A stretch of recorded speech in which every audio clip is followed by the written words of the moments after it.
I am so sweaty. I was running around trying to get ready for this because I am always late. Okay. We are going to be talking about women in gaming today. Um, fuck, I need my just chatting screen. Oh, that is not it. Oh, I'm gonna fuck up the scene. Okay. I'll do. I'll duplicate it. Just chatting. And then I will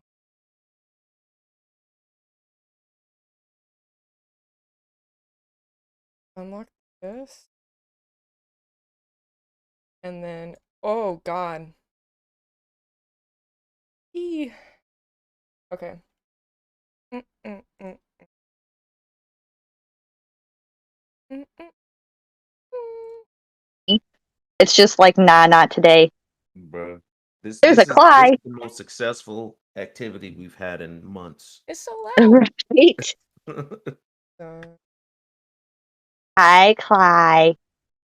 yeah, there we go. I'm sweating. I was like sprinting around, turning on all my lights.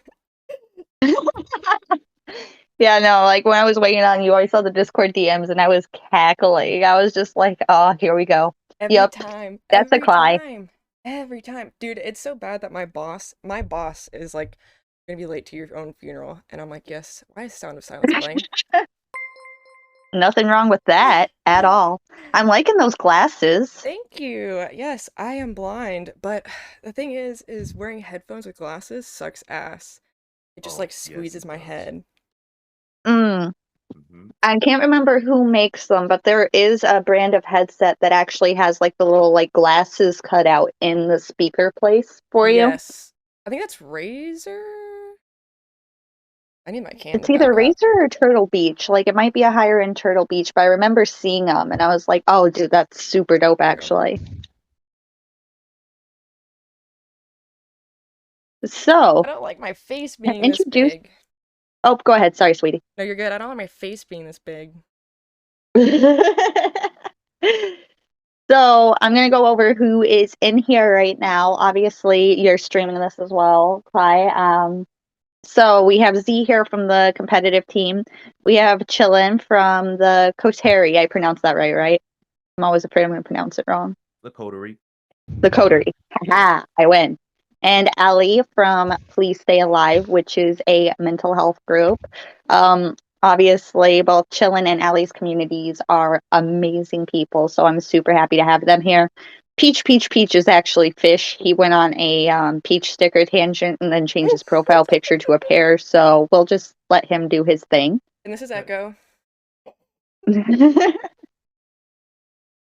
And what I'm looking to do really is kind of like what we did with Sam's, like I was talking to you earlier about Ply, where it's more of an open forum. If people have questions, if they want to talk about it, because I want to make sure that while we're talking about this, we have feedback not just from us ladies, but also from the guys as well, to make sure that we have that healthy communication, because I feel like there's a lot of factors in allyship, as I'm sure you can agree with me, where it can sometimes get a little one-sided, and I don't want anyone to feel excluded or left out with it. I want this to be one of those starter discussions to that bigger topic that you and I are both very passionate about. So I'm super excited about this. Um, if you want to go ahead and kind of explain some of your experiences as a woman in gaming, that would be dope, actually, because I know you and I have gone over a ton of different things we've gone through. Me? Okay. Done. Trying to get your links and my links so that we get all the people. You're following. Yes. Um, actually, we'll start this off with my favorite point. Um, so since I've started playing COD, especially like the rank stuff, um, so my fatal flaw is that I pick, and I turn little things into big things, and that is why I have these lovely scars. And so, for some reason, all of these little boys in the COD community come into my chat and go, "Are those hickeys?"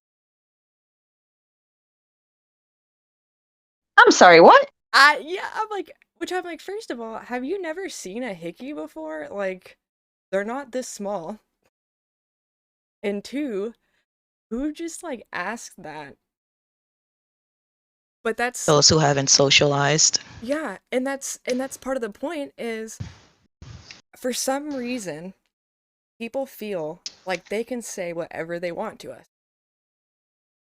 And I don't know why. And I've seen this because I moderate for Adriana Chechik and she's an adult industry actress and her chat is just people saying from the grossest stuff to the meanest stuff. Like they'll say, "Oh, your boobs look better before the implants." Are your teeth fake? Is this fake? Like they're just constantly just picking and picking and it kind of makes which we're already so internalized with how do I look? What are people thinking about me? Am I being weird? Am I being this? To where you have that added however many voices, you have 4,000 people going, "Ugh, are you fake? Are those real?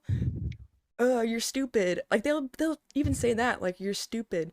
You're so bad." And it's just like, who raised you? Who when did it become acceptable to say these things to people? And not just women, to people.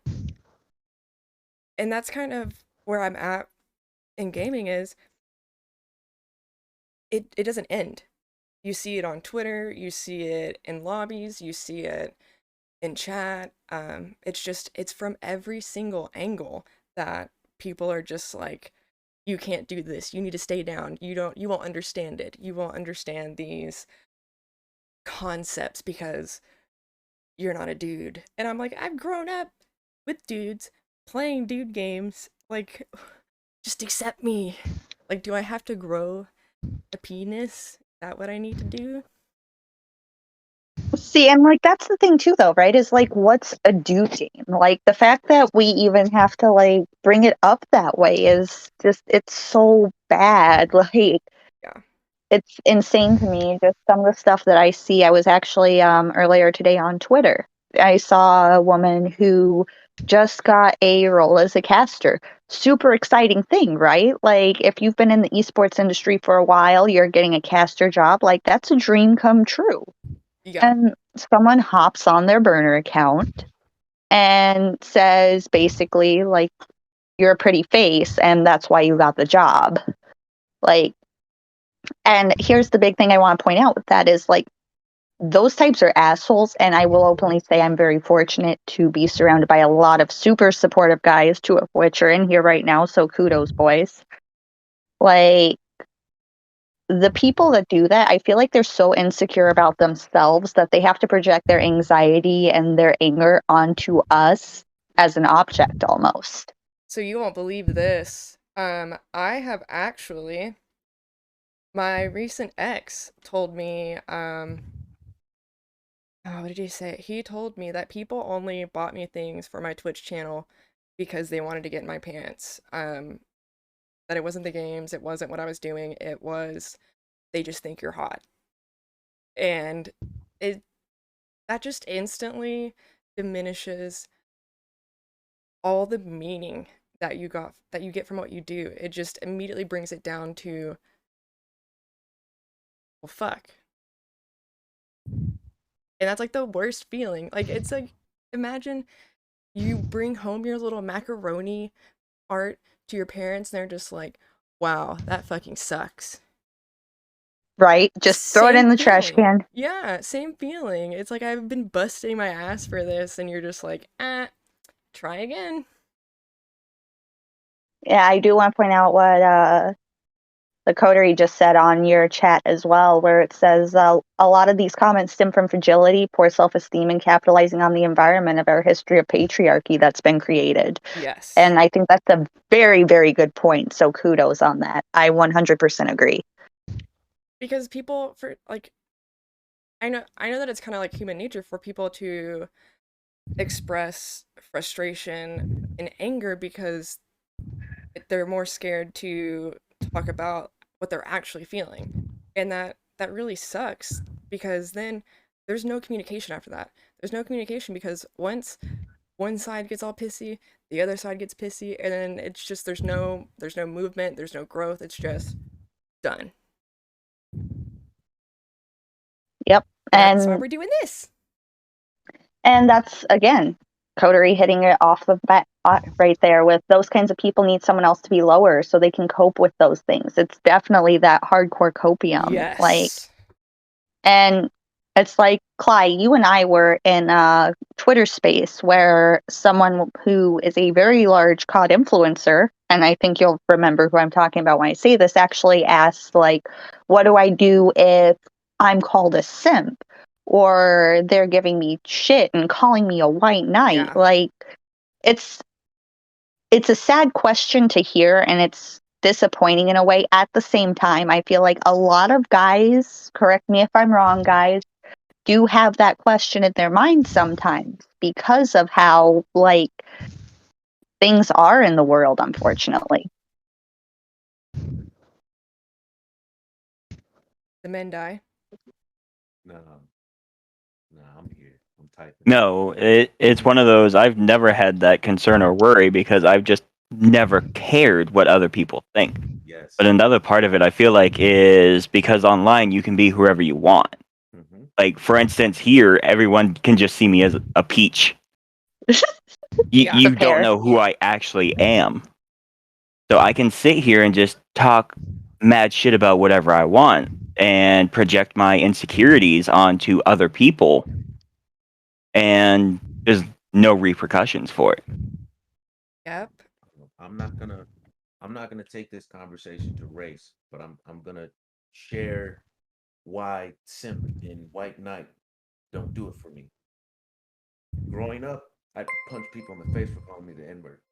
I did that till into my 20s until I saw two kids about to fight, and the little white kids called him the N-word, and the kid was like, "Bro, you got to be more creative than that. Like that's the easiest thing to call me. Like it's so cliche." And I was just like, "You little, like wow, he's got it. This is true. Like this is right. Like it's easy to say, oh, well, you're a simp. It's like so for me, it's cliche. Like you're not even relevant to me if this is how you respond to me when I tell you you're being an a-hole for talking to people that way, or like it's so simple and beginner.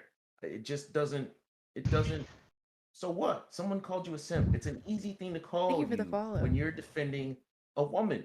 I mean, ooh, you know what I mean? Like that's not creative. I'm That's not trying to get educated. That's stuff set not. up right now. I'm not You ignoring haven't chat. told me anything that's gonna make me move off my square. Finish And I'm a getting all changeable these links mind. out, so then you can join in the I comments. pride myself on that. You gotta be changeable. Um, in order to learn, in order to improve, in order to get better. And so that's why it doesn't. That whole thing is just not. If that's the thing that makes you feel a type of way inside, then you got to work on you while you're trying to be an ally, because that's not it does nothing. It does nothing. It's a simp. Ooh, great. I'll be that. I'll wear that flag. If that's what it means for me to be defending people who don't deserve to be bullied or mistreated, then fine. And why is that a bad thing to stick up for women? Why is that a negative thing? Like, Right. Like, that's. It's Go for the ahead. Sorry. world no, you guys to be the punching bag.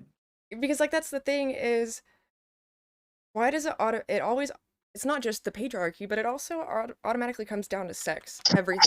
Everything automatically comes down to sex, and it's just like, not everyone is a giant horn dog. Not everyone.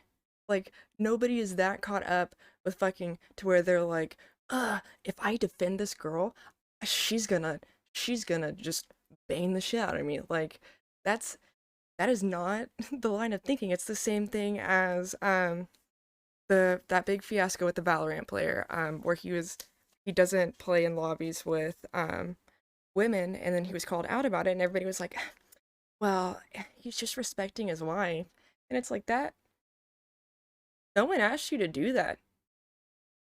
But at the same time, like, your wife wants you to put down other women so that you, what?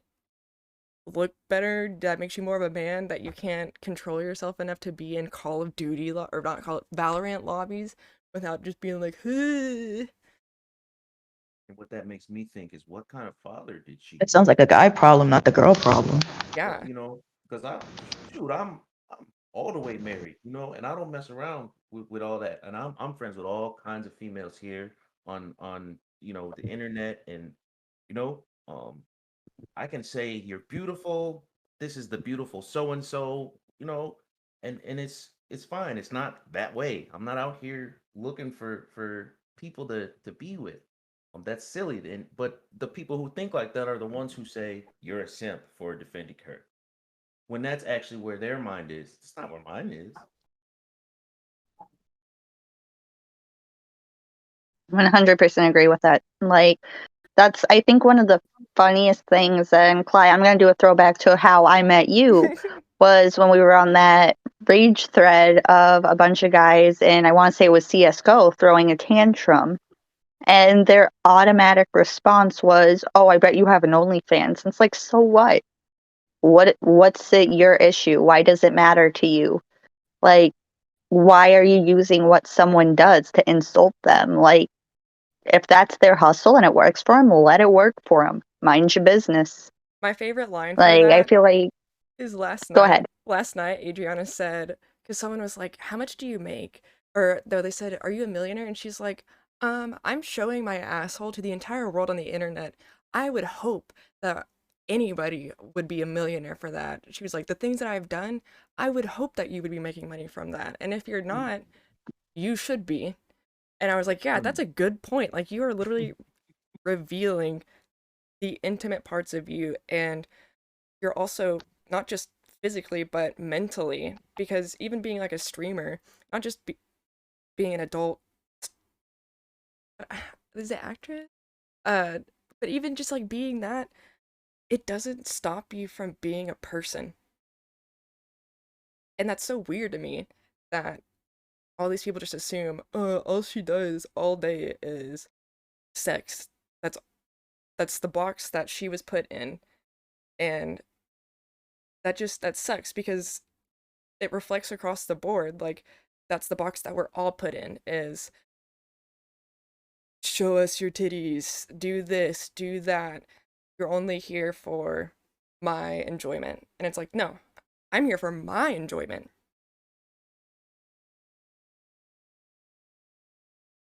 And right, you're allowing us to share that with you, you know.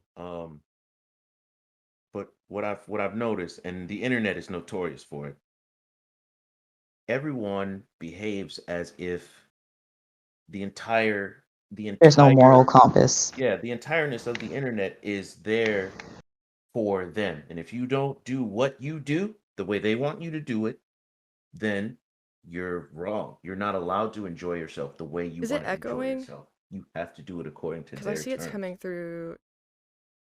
More so for women. Mm-hmm. 100%. You are absolutely right on that point, Chillin. Like, Fish over here can verify. He mods for me, and he also mods like all of my social accounts and helps me with all that. And some of the shit we've seen is truly impressive, where it's like, okay, A, who raised you? And B, Nobody. They were left on their own. like, Look at how those people did grandma puzzles. You crazy? Like, this woman is a retiree out here with grown children, a grandma. And you guys are trolling this woman in her DMs because she's not kowtowing? I don't know what that word means. Doing what they pandering. Okay. Yeah, that's all. But yeah, it's insane. Like, why would we mess with this lady? Why would we do anything to antagonize her? All she does is go on Twitch and do puzzles and love people. You know, why would you go out of your way to step on that? And that's also a lot of energy too. That's so much extra energy to just be so caught up in just picking on someone. Like, where does it come from? Insecurity. Mm-hmm. And it's like, I feel like a lot of it ties into, too, like some of the things that we've talked about before and some of the Twitter spaces we've been in, Cly, where like it makes things like social anxiety and depression so much worse, right? Because I feel like as a society as a whole, people have kind of developed this mentality where it's like, okay, I have this cause. And instead of being open minded and having discussions like what we're doing, and getting that input from the other side and having those healthy discussions about it, there's this dogpile mentality where, don't get me wrong, there are some people that are just shitty people, Yes. and that can't be helped. However, there are also people who ask questions and try to learn, and I've seen that same dogpile effect just turn them off and automatically make them feel isolated and feel like they're the enemy and that they can't even contemplate this other side because when they tried to educate themselves, they got attacked. Yeah. And that also is a point that I've been thinking, well, reading about lately, is how childhood trauma impacts us so much as adults, and most of us don't even realize it, because first of all, therapy is a stigma. Oh yeah, especially with the dark skins. Yes, yes. I'm Latina, and when my cousin had an alcohol problem, she was taken to a priest for an exorcism instead of Mm. taken to a therapist. Um, so that's why I love having these conversations, because it's okay to not be okay. Like, Mm-hmm. and that's the big problem, is at some point in your life someone told you to not talk about your feelings, and that sucks. And it's usually when you're a kid, you should just shut up and endure it. You should just push through it. It makes you tough. And it's like, no, those aren't Brennan things that make Barrett. you tough. With that crying, don't know how many times I heard it. Yeah. And it's like we have to be free to express emotions, or else we just become these emotionally constipated people, and your relationships are going to fall apart because you're never going to be able to communicate how you're feeling efficiently. And so there's no problem solving there, if you cannot communicate what you're feeling. And that's not just, oh, I'm feeling mad. It's why you're feeling mad. Being able to assess where that hate comes from. Because it's just like when people throw shit talk in video games or online, it's because someone at some point did that same thing to them.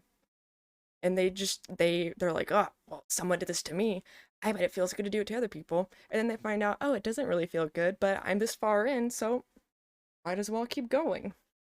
It's the example of having your headlights on. Do you turn them off or do you leave them on when you drive past someone? Yep. And most people are just like, I don't care. Oh, I'm just gonna It's blind like I'm them. not turning off my headlights because they didn't turn off their headlights, and that's how the chain reaction happens. Thank you for the follow. Exactly. And like, give me 1 second, guys. Sorry, my work laptop audio's on, apparently. And you guys feel free to ask any I just had my, questions. really, Z? We're doing that Every again? time I do it with every group. You guys feel free to ask any questions in chat. And I need to get the Discord link. My tool I had it here. turned off, but now it decided to turn back on spontaneously in the middle of people talking. Go figure. But no, what I was going to say is, like, I 100% agree, and I feel like that's another thing too that ties into it, is especially like as a creator, and I'm going to be a little bit vulnerable So I'm gonna here. get a Like, I jacket started real becoming quick. a creator while I was going through an abusive relationship. It got me through some really hard times. I met some amazing people because of it. And I feel like I tolerated a lot more than I normally would have because I was already in a traumatic situation and accepting of that traumatic situation. So I basically felt this need to be what my followers told me to be, right? Where it was like, I don't feel comfortable playing games with random strangers. I don't feel comfortable listening to them swear on my stream and degrade me when they're invited into my game. But I felt this pressure to do it anyways. And a lot of that was because I Nailing it. feel like I was a new female face on the scene. There were times where when I was starting out, had people clipping my stream when I would like stand up or like stretch or whatever to help my back. There would be So clips that I would gross. find after grab a my jacket. stream where people had clipped it just enough to see like my chest. And it was the weirdest fucking thing. And now that I look back on it 5 years later, I'm like, this was fucking wrong. This was fucked up. But at the time, I allowed it because I was already in a traumatic situation. I was already accepting of that shitty behavior. And I feel like a lot of people, especially when you're a content creator or a woman in gaming in general, just kind of expect us to shut up and deal with it. And because we're so used to it, we allow that type of shit to happen because we're not comfortable speaking up necessarily.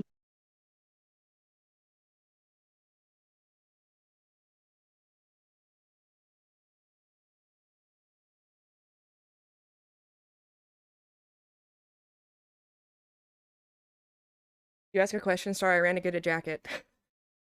Oh no, you're good. I just stopped. I was saying, one of the big things I've noticed is like when I was going through my stuff with my relationship and everything, there was a lot of stuff that I would allow to happen Yeah. that was just blatantly wrong. 5 years down the road, I'm like, no, this was fucking wrong. But I feel like a lot of that pressure as a creator, especially a woman in any type of gaming and creative role, we feel pressure not just from our personal lives to just kind of sit down and accept it, but we also tend to be more accepting of being treated like shit when we're first starting out by communities just because we don't feel comfortable Echo's speaking knocking up shit over. because Hold we're on. always pressured to kind of sit down, behave, be quiet.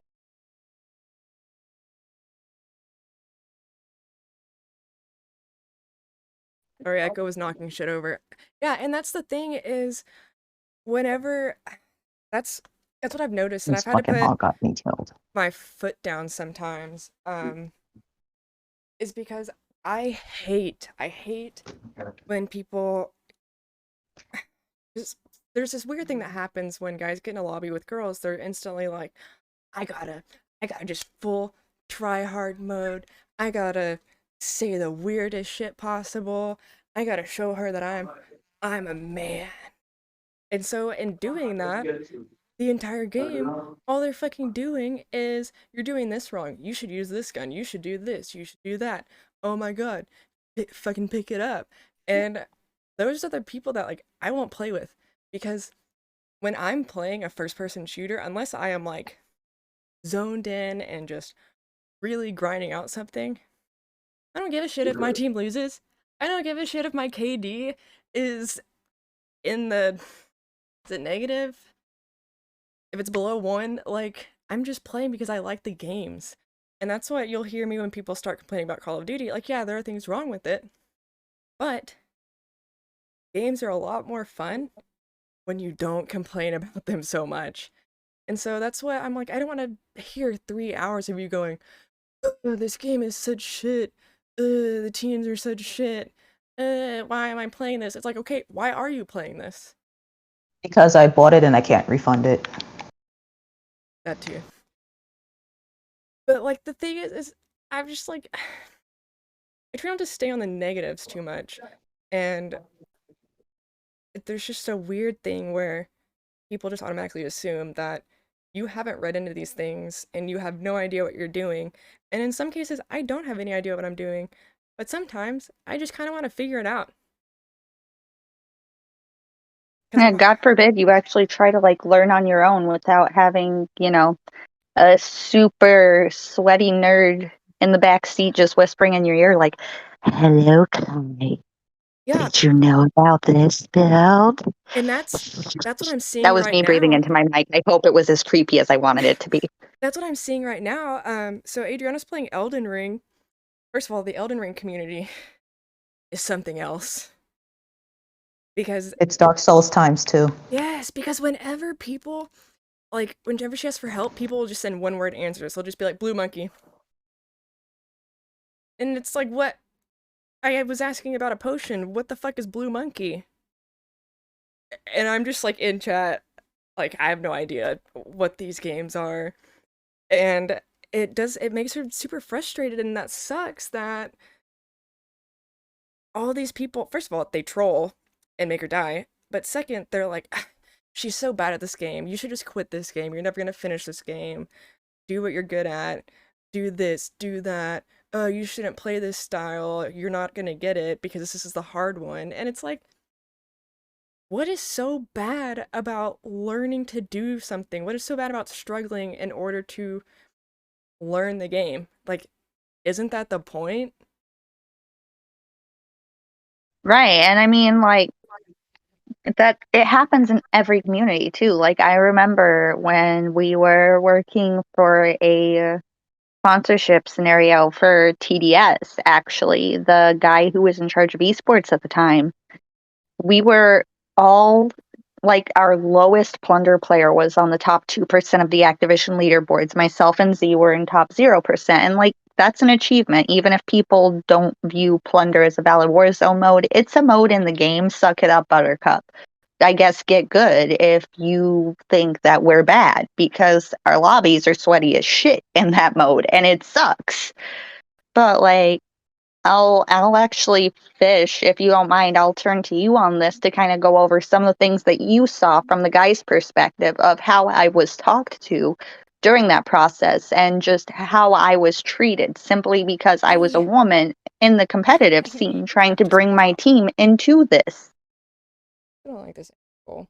I mean, you were just treated poorly and everything because for the simple fact of you were a woman trying to run this as well as playing it and everything else. Like, any chance he had to degrade you to any capacity, he took without a second thought to it. Life struggles. Just any time to degrade you or increase his standards randomly to make it more difficult for you, he took gladly.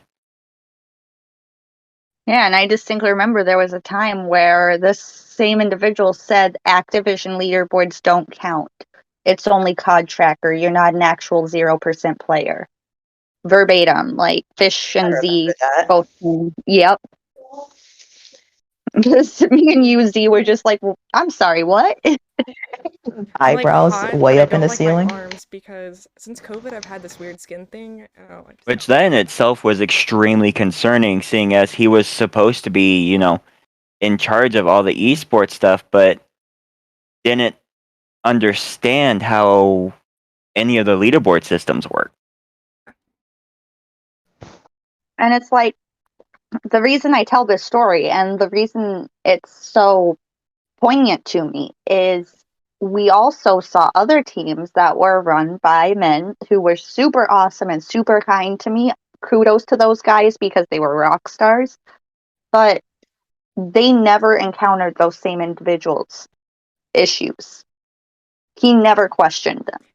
We were in this constant state of having to prove ourselves and prove I'm ourselves. gonna show my ugly I COVID arms. think my favorite one was after the first World Series of Warzone qualifiers. He said, well, that's not an actual recognized event.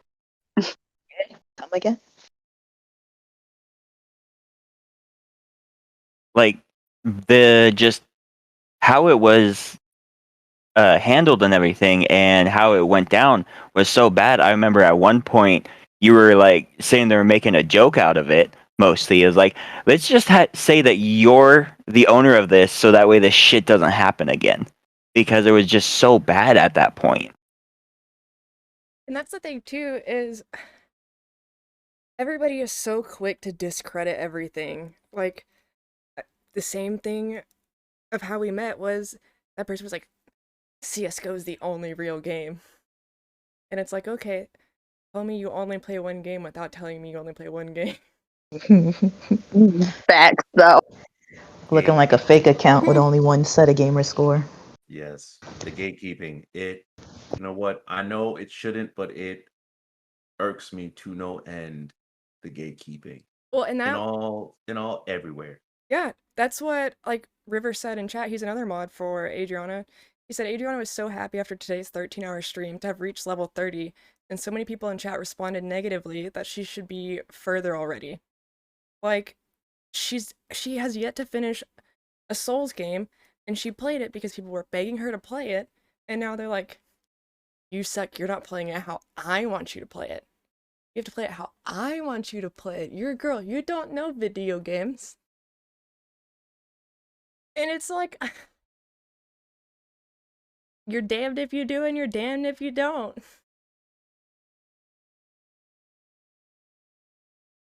And like that really blows my mind. It does, because like it's like I feel like this weird subset in every gaming community, right? Where it's like, if you're a guy defending a woman, you're a simp or a white knight. If you're a woman trying to play a game, you're automatically bad. Get back into the kitchen, bitch, blah, blah, blah. Like, Yeah. it's just this weird, small, close-minded mentality where it's like, we graduated from high school, kids. Like, let's move past this. A lot of you are adults and know better. Like, would you walk into your job and say that to your boss if your boss was a woman? No, they'll just No. think it. Not until after she fires you. Mm-hmm. And here's the thing is, people, because one person said it, people automatically assume after that it's, well, that person said this, so I can say it. And then it just creates this dog pile of horrendous stuff. And it's like, okay, so it's just little old me against all these raging douchebags. Like, what am I supposed to do? And then people end up getting called White Knight because you're sticking up. So then that creates another person in the dog pile. And it's just like, who helps us? And so, like, that's a question, actually, guys, that I'll kind of direct to you as men. Like, in those scenarios, obviously, like, Now I'm cold. the internet's fucking horrible and it takes a toll on mental health. That The sweater is primary just topic too here is women heavy. in gaming and allyship. Even my So I window feel like it's very might important to bring be up the guy run side of so this hot. too, of when those dog piles happen, how do you handle it? What do you think is a successful tactic that works to help defend women in the gaming scene when you're going through and seeing this occur? I just do what I always do, like support and stand my ground. Like I don't care if I wake up tomorrow with like 300 messages on Twitter, you know, calling me a simp, white knight, and degrading me and everything because I decided to support fellow creators and friends and everything just because of their gender. Like, it's one of those, I will never change my stance on something that's just basic human decency. The word you was looking is manners. You right. I argue. It all boils down to manners. I don't always, but there are times where, you know, my temper will get the best of me, and I'll bash a person who behaves that way. But what ends up happening is I end up engaging in, you know, behaving in a way that maybe I don't want to necessarily behave. It might be construed as bullying the way I come at people who do those kind of things after I'm done with them. So And I then you struggle feel with that. guilty. I struggle with that. Yes, I struggle with that because sometimes I'll let a person have it. And I don't know, maybe they deserve it, but Yeah. at the end of the day, that's not who I want to be on an everyday basis. But sometimes that button gets pushed, and I will admit there are times where I go overboard and let a person know that what they did or said to a person was real bad. But then what I've done to them is probably bad too, because now everyone's laughing at that person, and I've engaged in a bit of bullying activity. Um, Even though that's not how I feel about it when I'm doing it, when I look back on it, it's like, okay, maybe I didn't have to go that hard on the guy. Because you always Uh, risk someone that you've never interacted with being like, oh, that person's an asshole. And you're like, right, wait, I'm like not. dang, That other you, person's an asshole. I just look like one hmm right now. yep. My kid just got in trouble for this same thing at school. So yep. She You went in on activated the my bully. trap card. I had to do it. Yeah. She went in on the bully, and the teacher saw what she was doing and not what the bully was doing, and it didn't come out till later what the bully was doing. See, So, you know, that's why I always try to reason first. And then when I see, oh, this person just sucks in general, that's when I'm like, okay, here's all my pent up stress from everyone else. And let it rip.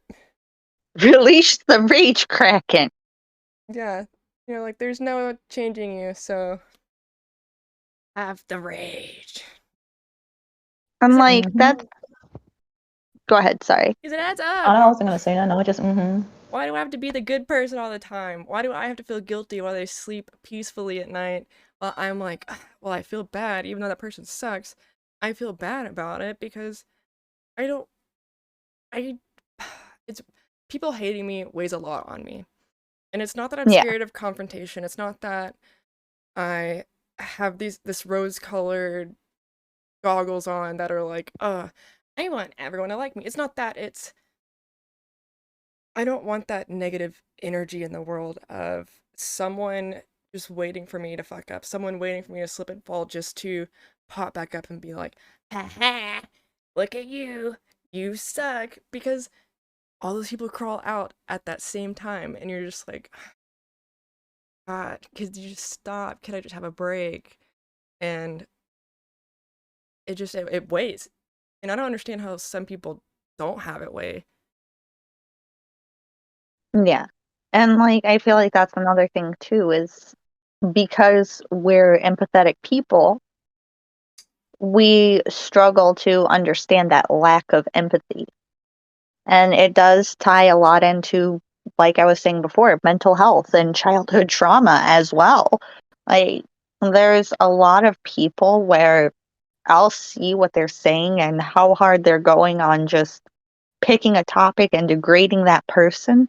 I'm just like, you really need to get into some therapy, homie. Yeah. Like, you need to talk to someone about this because this is not the way. And it's like, who told you that you can't be loved, that you don't deserve to be treated with love and respect? Like, who made you so cold that you feel this need to compensate by ripping down the small people that you come across? Like, that is such a disgusting game to play. And people do it for clout now. Mm-hmm. that's the behavior. That's the behavior. That's over hundreds of years of behaving this way to each other. Um, and it's weird for people, like she said, who are empathetic, because empathy is our normal, it's our natural. So when we see people behave this way, it's like, oh my God, what is wrong with them? But we're the minority here. People aren't naturally empathetic. They're just not.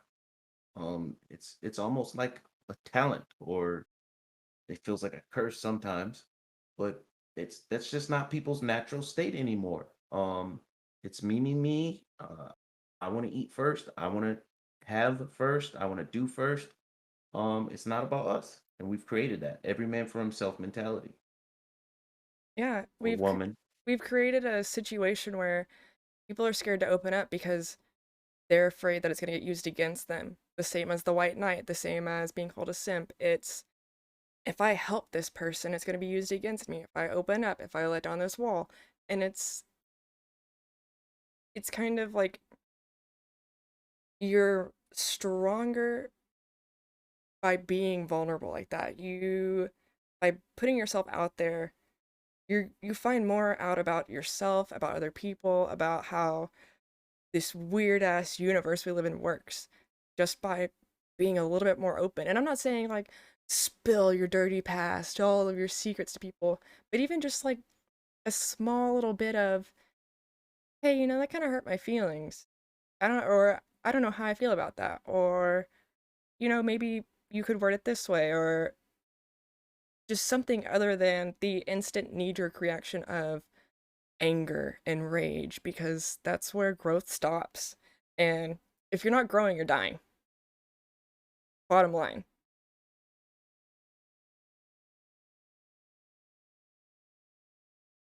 I'm back. Sorry, y'all. Dog needed something. But yeah, I agree with you on that. Where like, I don't know if it's just people are afraid to, because I feel like there's not as many cold-hearted people as people who present themselves as cold-hearted, if that makes sense. Yeah. Where they're just afraid of being turned on. I read a really good quote today on Twitter, actually, that mentioned with the dogpile mentality. Everybody's a supporter until that person's blood gets near your shoes. And it sounds really dark to say, but it's a good point to bring up because a lot of people see someone get attacked and dogpiled on, and they're afraid of getting dragged into it as well. That's Good that's point. big facts. Big facts. I grew up in the hood. I've seen that. That's big facts. Okay. What you just said right there, that's big facts. I don't know who put that quote out. Um, but if it's not traumatic or triggering to hear that,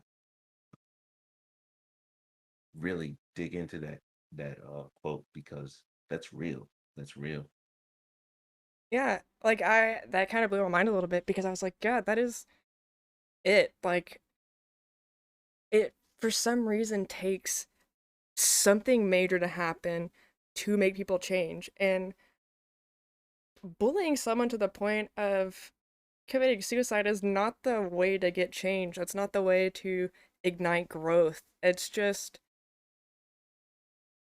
because in most cases, first of all, it's just going to shut you down. It's going to make it to where you're just lost in this space, and some people get help, some people continue the cycle and just keep doing it. Some people hopefully figure their shit out, but it's still like it could all be prevented.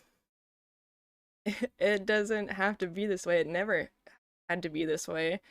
And it starts at childhood where we were not afraid to say whatever. We were not afraid to feel whatever. So I've been reading these like psychology video things, and it's all about finding your inner child as an adult because as children, we love unconditionally. We're like dogs. That's why when people are like, why can't you leave abusive relationships? Or, why do you still love your parents after they beat you? It's, we are programmed to be that way. And so it's just kind of more getting back to that place of having empathy, of not looking around and analyzing everyone and sizing up everyone because you perceive them as a threat rather than, oh, this person's interesting. I might learn something from them. Or, ooh, you're cool. I want to know about you. Like, we we close the door to opportunity when we shut ourselves off like that emotionally. And I'm working on it still, um, because it's scary. It is scary being vulnerable, but it's pretty fucking cool being vulnerable. I'm too emotional for my own good. Like Same. like last night, I was throwing myself a pity party, and I went outside at 5 in the morning to lay down and look at the stars like a pussy. And you know what? Is it though? It's like I feel like that's like a badass thing. So like we have the fact that, sorry to cut you off on this, No. Ty. The fact that you said like a pussy, like I don't see that as being a pussy. Like I see that as like it takes more strength to identify you're going through some shit. Take a step out, lay down on the ground and say, you know what, I'm gonna just lay out here and look at the fucking stars.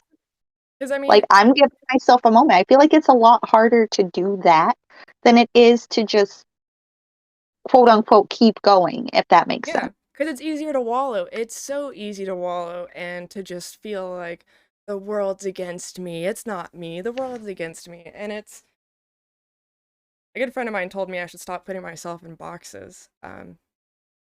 And I should. And that's what everyone needs is someone to kind of give you that wake up call and be like, hey, maybe you should do this, or are you okay? Even just asking, are you okay? And that's something that for some reason, I'm gonna bring this back to the actually before I bring it back to the dude part, um, something really cool happened last night, while I was looking at the stars. So I like asking stupid questions because stupid questions kind of lead to cool thoughts. But when I was looking up, I was just kind of like, do you think the stars get lonely? And that's when the freaking shooting star came across, and I was like, okay, that's a yes. But I was just kind of like, even if they get lonely, at least they have someone every once in a while to fly by and go, fuck you, or send them a shitty meme. And I think that's what we have to be, is we have to be these supportive people, because we don't know if someone's about to explode. We don't know when their last moment will be, or if we're who are the catalyst for that. And I think that's really why we need more empathy. And my train of thought went, okay, so back to the guys. Right. um in one of my relationships, there was a friend group. He had a friend group, and a couple of his friends were going through stuff. I was actually there for one of them because he was super fucked up over a girl and saying the crazy suicidal stuff, and I was like in there cleaning his hand while after he punched a wall, and I was like, hey, can you talk to him, because I feel like you're closer to him. I said that to my ex, and he was like, no, that's none of my business. And I'm like, your friend is in a horrible place who doesn't have a great relationship with his parents, and you're just, it's not your business. Like, why is it not a manly thing to help your friends? Well, that goes back to men, boys, like at a very young age, like they've always been taught, you're the leader of the household. There is no need or time for you to feel sorry or bad about anything, Yeah, because they you're can't supposed make their to way carry the ahead. entire family on your own, and as well as, like, there's no need for emotions in a manly life. And I So think, at a very young age, most men are just taught, don't feel. and that, You have no reason for those. and that's a problem, because then you don't know what it feels like to feel those feelings. Like some people may not intentionally hurt other people, but it's because they don't know what it feels like to feel that. Yes. Sorry, I'm fucking. Because it's also one of those, I believe, it's been quite a while since I looked into it and everything, but like suicide rates and everything were extremely high for men, especially middle-aged men, because they didn't know how to cope. They didn't know where to go, because there is that stigma with seeking help in general, let Yeah. alone for emotional help. And they And just take even the if you Ronin did way seek that out. out, you They're don't know just where to like, start. You don't know where to go, because from a very young age, you're just taught it's not needed in your life. Just don't worry about it. Man up and get through it. And that's how you get all these juvenile reactions these to fucking things that don't even assholes. really involve us or pertain to That's how us. you get all of Like these the fucking comments you were saying assholes. on, about Adriana. So Exactly. that's where it comes from. It's because no one's told them, why would you fucking say that? Like, Well, it's also one of those, like, there's no proper way to handle your emotions. Like, I'm pretty sure everyone here at some point when they were younger, like, girls getting, hit or something like that by a boy, like, oh, he's just flirting with you. yes. Because he has no proper way to show his feelings and emotions. And then teachers and parental figures are just further pushed, like, that's acceptable. It's okay for him to do that to you because he has feelings in some capacity. but he doesn't know how to express Yeah. them. So it's the women that have to take the brunt of men not knowing what to do with those feelings or anything at all. I just kind of beat the shit out of him back. I was a tomboy. Yeah. I was the weird kid. But I mean, that was kind of how I had to learn to survive was I usually met swim my or friends die. after throwing hands. Yeah. First you scrap, then you hang out. You know, I had a few of those too. But I'm a girl dad. My girls already know. Like I don't. I'm getting hot when he said that the boys just hit the girls and it's okay. Nah. Because No. then you get men like my past relationship where they may get a little bit too mad, and sometimes when people get mad they lose self-control, and there should be no room for that to ever happen, because it should never be acceptable to result to throwing hands because you're angry at someone rather than voicing why you're angry or why you're feeling that way. It creates these And explosive reactions because that's all they know. I had to break myself from that. Not as far as hitting women goes. That's never been a thing for me. But I did have to break myself from the explosive reactions. I mean, I And have like 20 different Xbox controllers from that angry expression where it's just like, fuck this, I'm done. And now I gotta go spend another $60 on a new controller Exactly. because just growing up in my teenage years, I had no idea how to properly manage that. So it's like all emotions are just non-existent until you hit that point of anger where all emotions are there. And that's so this brings. Sorry, Clay, go ahead. the thing is, I know dude might have sucked. His family was great. Because I remember this specifically. One time his mom told me, I don't even know how we got on the topic, but it was just me, her, and my mom, and a friend of mine. We were all talking, and she was like, yeah, no, I've never thrown anything because every time that you throw something, you always regret it. Like, no one's ever been like, oh, that felt good breaking that, because it's usually important. And it's just kind of like, well, just create another problem for myself by breaking this. Like you said, I have to go spend $60.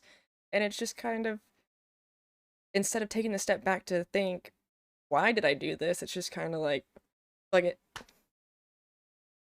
And then you have something that you can't take back. Yeah. I've done a lot of roasting of wall punchers. It's growing up when you're a teenager, boys punch walls for some reason. I don't know why, but I had 2 or 3 friends Yeah. break their hands on walls, and I roasted them into the ground because it's like, bro, walls don't move. What are you doing? What was the point of doing that? Like, you can only hurt yourself and cost yourself a whole bunch of money having to fix that hole in the wall, or your mom, or whoever's got to pay for it. You, what are we doing? Punching walls. River So just, well, sorry. Go on. no, I'm good. I was just saying, relating to that. It's the wall punching thing. It's the same as the throwing. Like, you're right. It's only creating another problem for yourself, physically hurting yourself first of all, and then we can talk about the property afterwards. But let's talk about you breaking your hand on the wall because you were upset at something that was 90% of the time something you caused anyway. So I didn't realize my mic was turned all the way down. Sorry if I just blew out your eardrums. Uh, You're good. I turned it back up. Sorry, Echo distracted me. That's the thing is, I don't, maybe I just haven't gotten that pissed to where I wanted to punch a wall. But it's just I've kind been of, there. it's just kind of like, you can't always use glue to put stuff back together. Like, you're gonna cause stuff that you're not gonna be able to fix. And River made a really good point. An argument should not be you versus your partner, but you together versus the problem. And I think a lot of people start accusing other people rather than taking a look at the problem. It's your fault, not my fault, because that's easy. That's easy, putting the blame on somebody else. It's so easy to be like, it's not me. I don't have anything wrong. only crazy people have problems. Only crazy people have to go see a therapist. And it's no. Normal people need to see a fucking therapist because you cannot rely on yourself to figure some stuff out. Because you know what? We lie to ourselves. We are so freaking good at lying to ourselves. And you just get lost in this weird ass headspace by doing that. And you end up causing damage on other people. And that's damage that you really can't take back. Yeah, and I think there's a couple things I want to bring up from what we've been covering. So, like, the first thing I want to speak to is, like you just referenced, Cly, what River said, is I don't think that just applies to relationships where it's like a partner, be it a spouse, a girlfriend, boyfriend, whatever the case. I think that's interpersonal relationships in general, right? Yeah. Where if it doesn't get in shit, I'm going to defend my friend. And it's that simple. I could care less if it's someone who is like a dude, a girl, whatever the case may be. Like, they're my friend at the end of the day. And I don't want to see my friend get shit on by someone who has their own issues and insecurities. The other thing I do want to kind of roll back to that is a question that popped in my head as we were going over this is linking back to the schoolyard Bro, this stuff where bra it's like, is you know, little annoying. boy pulls our pigtails. Oh, that means he likes you. It really makes me wonder if it's almost like that generational trauma concept, right? Where we're pre-programmed, like Fish had brought up a little bit, to accept this abuse from our male counterparts in any way, shape, and form, simply because from a very early age, we're told, oh, well, if this boy is abusive or aggressive or hits me or pulls my pigtails, that's a good thing. That means he likes me. Yeah. Just because he can't express his emotions. It's so weird. I don't know what everyone else's take on that is, but that's kind of like where my brain went to and the first question that pops up. And it also makes me wonder, where did the boys will be boys, you're not allowed to show emotion, girls, you just have to put up with it and deal with it? I think it stems back to we're supposed to be meek and mild, so it's that control aspect. It's I should be able to control you, and it's if you're scared of me physically, then you're easier to control. It's the same as they'll bully other dudes that feel below them. Thank you, throat, for that. Oh my god, I'm hitting puberty. Hold on. But that's kind of the thing, is being tough, being masculine stems from hitting girls, pinching girls, hurting girls. Like, if you were really, okay, so this is the theory, is we were made to serve or whatever, whatever you believe it. But that's a very dangerous thing, because you take away a person's independence, you take away their unique characteristics, because you automatically assume, this woman's made for me, she must do what I want her to do and nothing else. And it's like, okay, so thanks for not making me a human. Hello, I am Robot Woman, here to clean your dishes. And that can't be fun. That can't be a fun partner to have. Someone that can't bring new ideas, someone that can't speak their own damn mind. Like,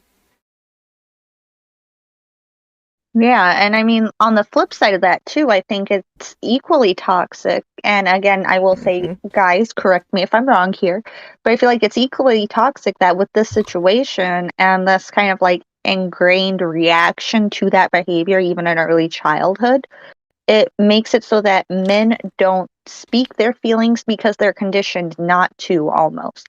So it gives this predisposal when we're in these situations, like what you were talking about with Adriana or other women on the internet who are in gaming, or even like women we play with in lobbies, whatever the case may be, to the point where people are almost conditioned not to work together to overcome these issues.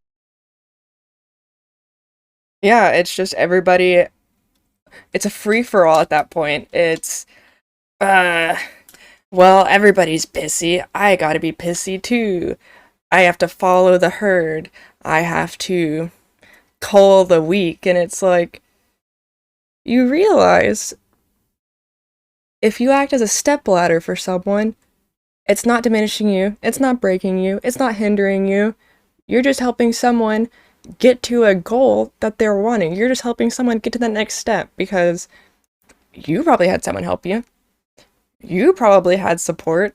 And if you think that supporting someone makes you a simp, makes you weird or small or not a leader, like, I always love seeing people who Simps are hot.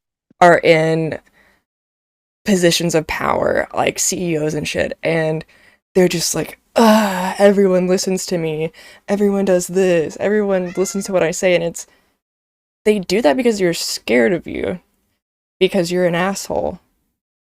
Like, you don't all, like, that is not how you get people to work together. It's not how you get people to be productive. It doesn't, there's no productivity there. It's just fear. So then you kind of get to this space to where there's no unique thoughts, there's no collaboration. It's just one person that's a slave driver, and we know from history what happens when you do that. It causes trauma, and then we're stuck in the other cycle of trauma, and then it creates more assholes, and the cycle just keeps going around and around and around. And so that point that you just brought up with that cycle, like, it's a very valid point. And the question I pose to everybody in here, and even in Clyde's chat and everything, is what do we think we can do to break that cycle? Because that's one of the hardest things to do in any therapy and any psychological papers you read, so on and so forth. Like, the biggest, most difficult thing you will ever face is breaking a cycle. Yep. And I like to think that, sorry, that's really weird. I just took my vitamins, and the quote on it is, "The unexpected is usually what brings the unbelievable." But the thing is it usually takes something big for someone so stuck in a cycle to change. And I've always wondered if, well, I guess it's kind of proven that sometimes it doesn't have to be this groundbreaking thing. It doesn't have to be this earth-shattering fall. Sometimes literally all it takes is for someone to be like, "Hey, are you good?" I'm not gonna judge anything that you say. I'm not gonna tell anyone, because that's also, I think, is where the fear stems from, is this person's gonna tell the homies. The homies are gonna think I'm lame now. And it's like, I would love for it to be fucking cool to talk about feelings. I would love for it to be cool to be vulnerable. It's rad to not be a chat. So you bring up a good point, and it's funny because I actually saw this on Facebook and I shared it because obviously my Facebook targeted ads are super awesome. Having ADD, anxiety, and depression, you can imagine what pops up in those ads. But it was actually about someone in a lobby full of dudes. They're all playing games, and this guy is just raging and being an asshole. And he's like, "I'm gonna unfollow you. You're playing like trash. You didn't heal me. You're a fucking asshole. This, that, and the other, right?" And one of the guys speaks up and he's like, "Dude, like, I don't know what's going on, but like, are you good? Like, maybe you should talk to somebody." And the first words out of this guy's mouth, auto response. And I can't tell you how many times I've heard it among my own friends, even. "Oh, well, therapy's for pussies." And Or he's they like, say, "Who else gets therapy?" And I kid you not, in this ad, every single other dude is like, "Well, I did. Yeah, I did. And Like, I got it when I moved back in with my parents, or I got it when this. And it was all of his gaming buddies. And you just see that moment on this dude's face where he realizes, like, wait, what? I'm the weird one, not them. Or I've heard so many guys say, I don't like therapists, they just manipulate you. And it's like, you don't like therapists because they make you feel guilty. And it's like, all right, real talk here in this room right now. How many of us have done Yes, therapy? thank you. Thank you for sharing your side. Sorry, I was talking to... How did you say? Is it Chill NXX? Chillin'. Chillin'. I was Thanks saying, for swinging through, Chillin'. You're awesome, homie. I've been through therapy. I'm doing it right. So I may not have replied to her in a month. I will tomorrow. But yes, I have a therapist right now. Because if I didn't, I would still be stuck in a tangle of my own stupid thoughts. I've been to therapy multiple times on and off. Like, I'm actually excited to get my insurance. I was talking to you about this earlier, Cly. Like, I love my therapist. She's great. It's expensive. Oh, yeah. They're pricey.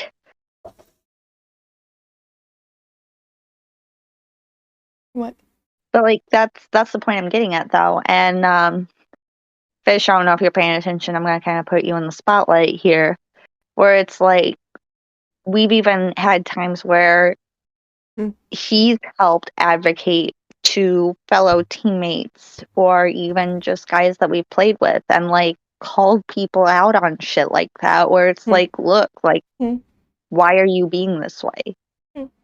And I brought it up to him one time in conversation and I was like, wow, you know what, I'm really proud of you that you called that out and brought that to that person's attention. And his first reaction to me was, what do you mean?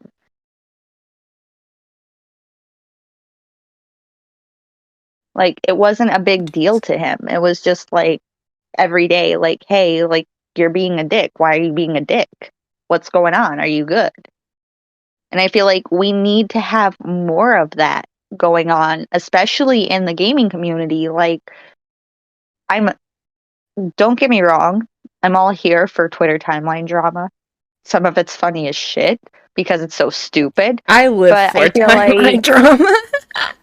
I feel like every day though there's some kind of like drama going on. Yeah. And there's like creators fighting each other and there's people who just look for, I feel like they do it just to farm viewership almost, right? Dude, where it's like esports guy. I saw a tweet completely today. have forgotten his name already, but I am Thorin. esports. He blocked me. Yes, that one. I just pulled a hair out my boob. But that's the thing too, is it's not just guys. We're not having a guy hating party. It is not just guys. Because you know the tweet that I saw while I was getting ready for this? This girl said, if you're not good at Valorant, then you probably have an OnlyFans. Ooh. Why not both? And I was just like, huh. That's an interesting way to say that you don't support other women. Yeah, I mean, I've actually been in a couple of scenarios where I've had those kinds of conversations where someone was talking about Belle Delphine and her bathwater.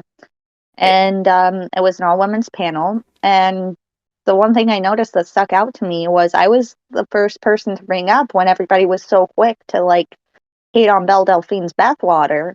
Like, you're say, the like, idiots why buying it. wouldn't you support your fellow woman? Why does it bother you that this woman chose to do this and made it profitable? It's because they didn't think of it first. Or because no one wants to buy their bathwater. And I think that's also conversations that we need to have with ourselves are, why am I upset that someone is thriving when I'm not? Because it's not, they don't know you. They don't have any impact on your life. So why do you feel the need to just be like, oh, time to ruin their day? Yeah. Like, I'll sit there and I'll see someone go get an OnlyFans or whatever. And I'm like, you know what? Good for you. Do it up. That's Make scary. bank. That's Get all the bag. Like, you do whatever you want to do that makes you happy, that you're enjoying. Because at the end of the day, like, if women are saying, hey, you need to support women to guys, and we're not leading by example, who are we to really talk? exactly. Yes, and that if I suffered, they should mentality.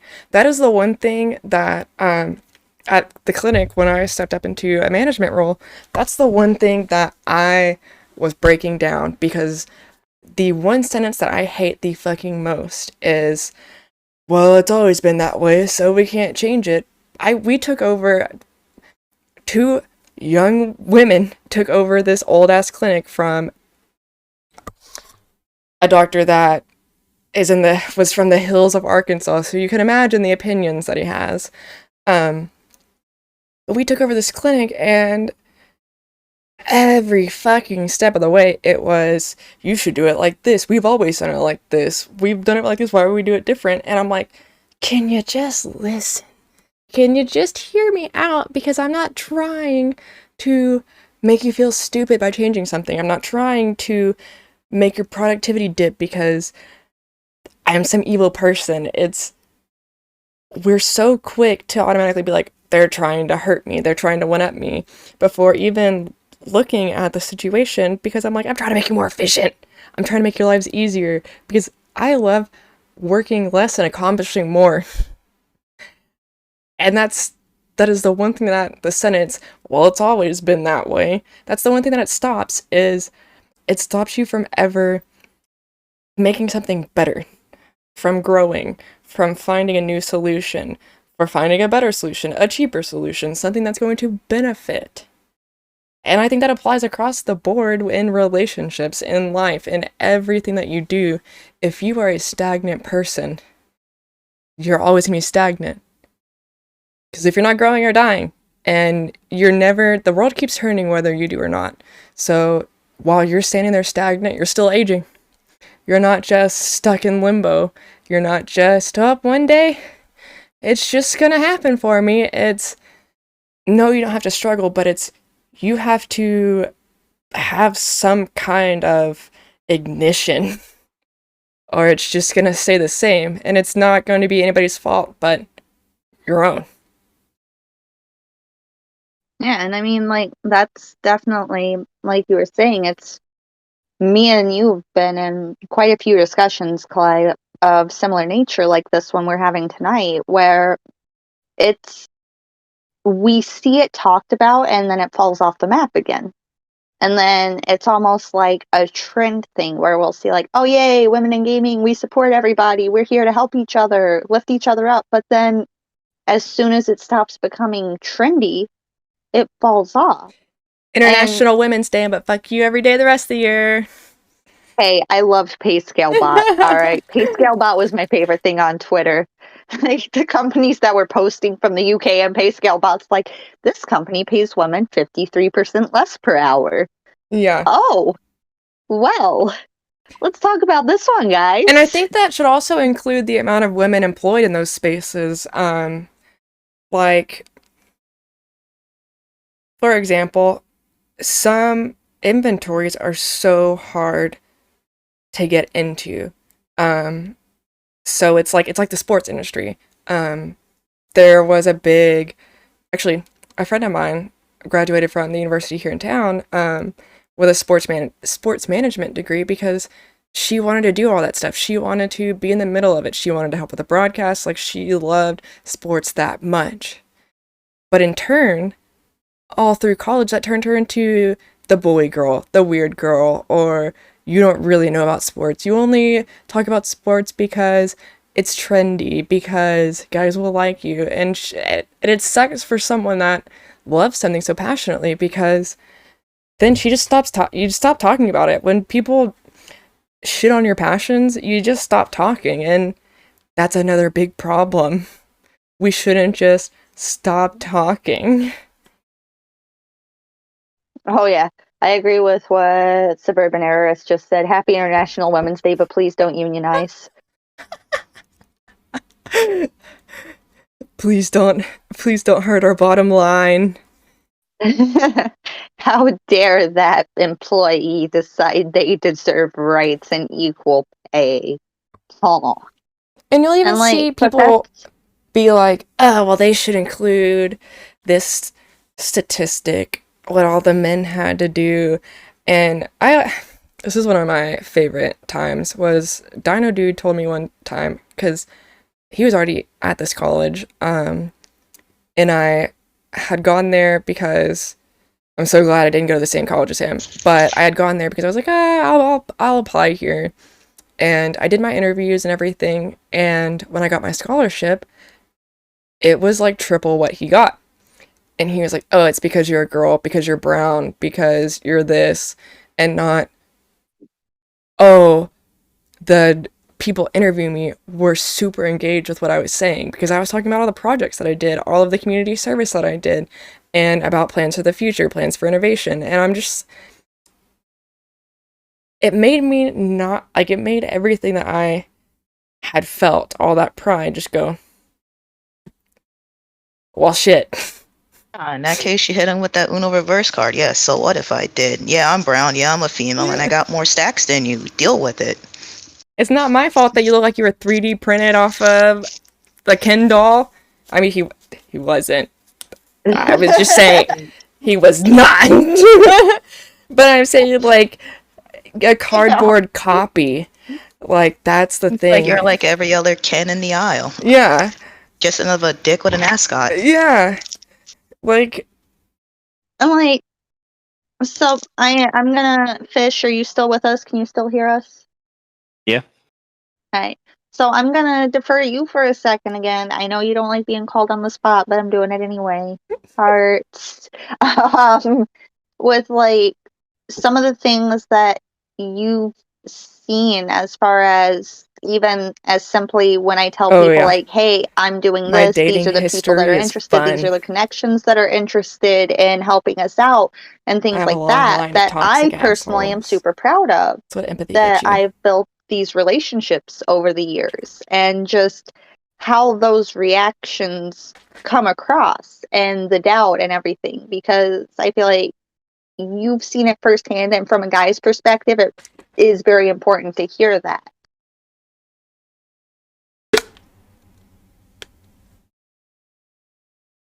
Was there a question? Yes.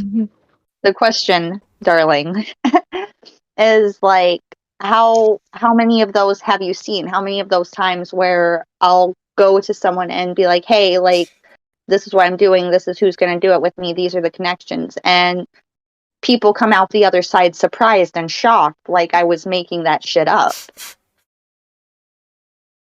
I mean, just with some of the people we've had a bit closer with us, we've had it quite a bit for a while, until people were paying more attention to, like, a lot of the stuff that you do to build these connections was extremely public. They just don't care. They're just surprised that that connection is there now. But it's one of those, for a while, there's like several people that even came to me like, so how is all this shit happening? Like, how is that a thing? Like, and just, is that actually there or not? And then just completely shocked, because it is in fact very much a thing that you accomplished on your own. Because it's just one of those, they just assume you're just a pretty face trying to do something you can't do. Or just trying to do, whatever and say whatever just to have, attention on you.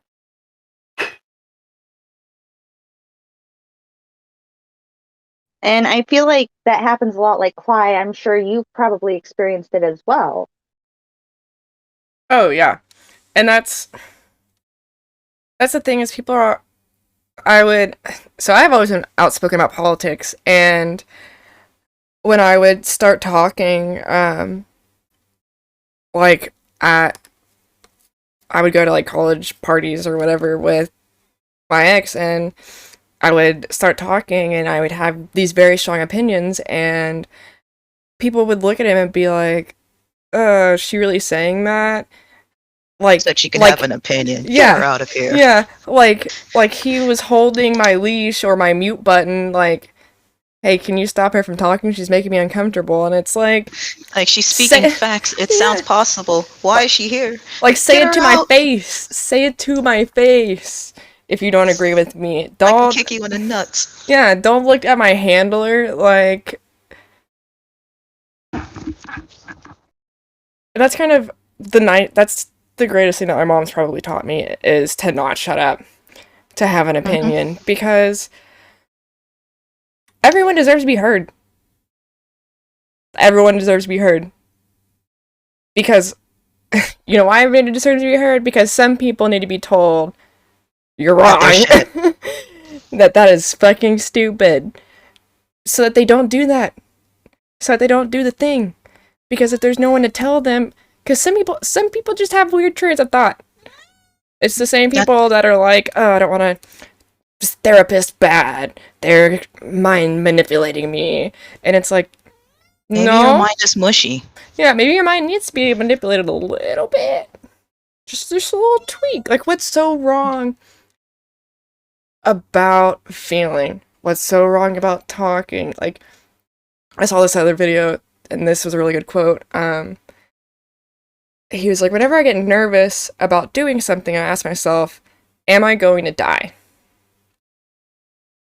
And I was like, huh. That makes sense.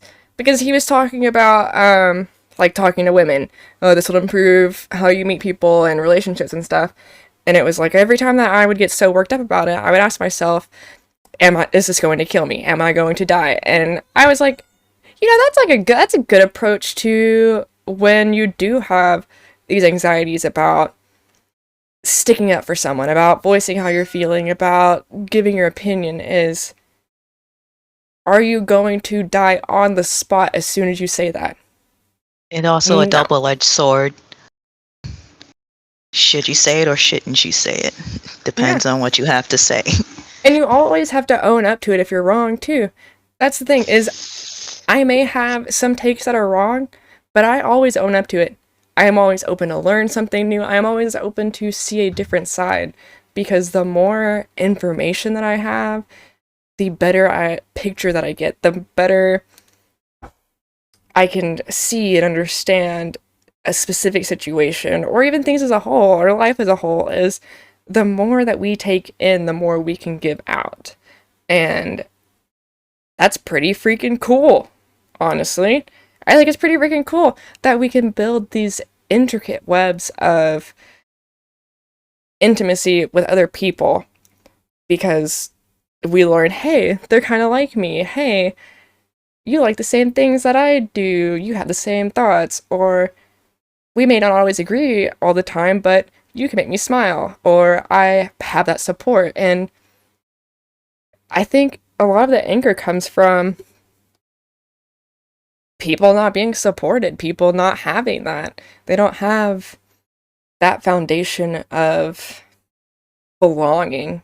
And so they think Not that bedrock, it's gravel and sand. Yeah, and so they just think, oh, I can be cool, I can join the in crowd if I say this, if I do this, if I shit on a small person, like, people are gonna think I'm cool.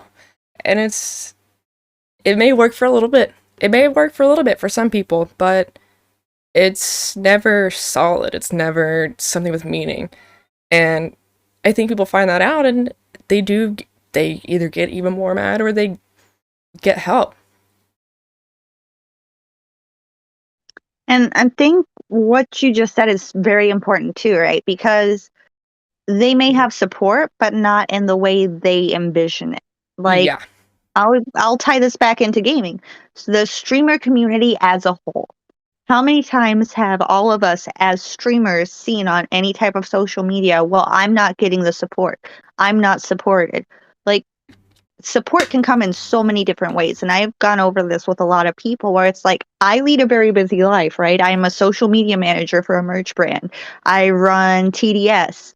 I also work a full-time job. I'm also a producer for an indie game studio.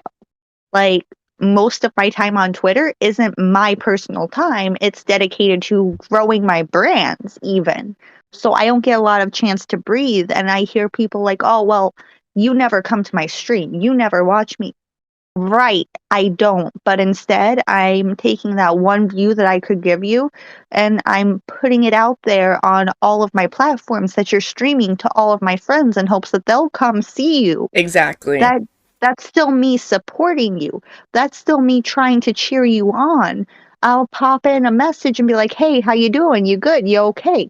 That's still me supporting you, which at the end of the day is more important. That one view that I might have 5 minutes to give you, which in the grand scheme of things isn't really going to help, or me doing my best to expose you to my community, to my friends, to get those same people in there so they can give you love and support when they have time too. And I feel like there's just this very distinct mentality of support only looks like this, which Yeah. is not the case. When you and I met, Cly, it was probably during one of my hardest times in my life in recent years, as we've discussed. Yeah. And it was like as simple as like just our chats were you being a supportive friend, you showing up to the party and be like, "Hey, I support you." And it was like, you know what? I appreciate that. That's all I need because you're still showing that support in the capacity that you can. And I think Yes. a lot of people need to stop boxing, like you'd referenced before about putting yourself in a box, what support looks like. And they need to be open minded to what support can look like. Because my favorite friends are the ones that, like you, I ADHD brain and depressive brain and all, sometimes I literally just can't fucking talk to people. And it's not that I don't want to or I'm too good to talk to you. It's my brain just, when I think about it, makes me want to nap, and I don't want to nap, so I do something else. And it's not, I hate that it sometimes comes off as being cold when it's not. It's, I just don't have that capacity. And it's just kind of like, well, you're on other platforms and stuff. It's, yeah, I'm shit posting on Twitter. Like, I'm laughing. Whereas, yeah, I left you on red because I want to get back to it later. And those are always my favorite people that are like, oh, I don't care. Like, message me back whenever. Because, yeah, support is in different ways. Everybody operates in a different way. And like you said, people are always like, oh, you're not supporting me in a way that I want. There are some people that have told me that the only reason I hang around Adriana is for the views and stuff, and it's no. She helped me through a very shitty time, and she normalized a lot of things for me that I thought were things that made myself weird. I was like, oh, there's this really cool person that is still seen as a sex goddess, as something cool and neat and exciting, but she still loves the weird stuff that I do, and it's really neat when you do meet people, when you do learn the things that make them tick, make them happy, make them excited to share ideas. Because at the end of the day,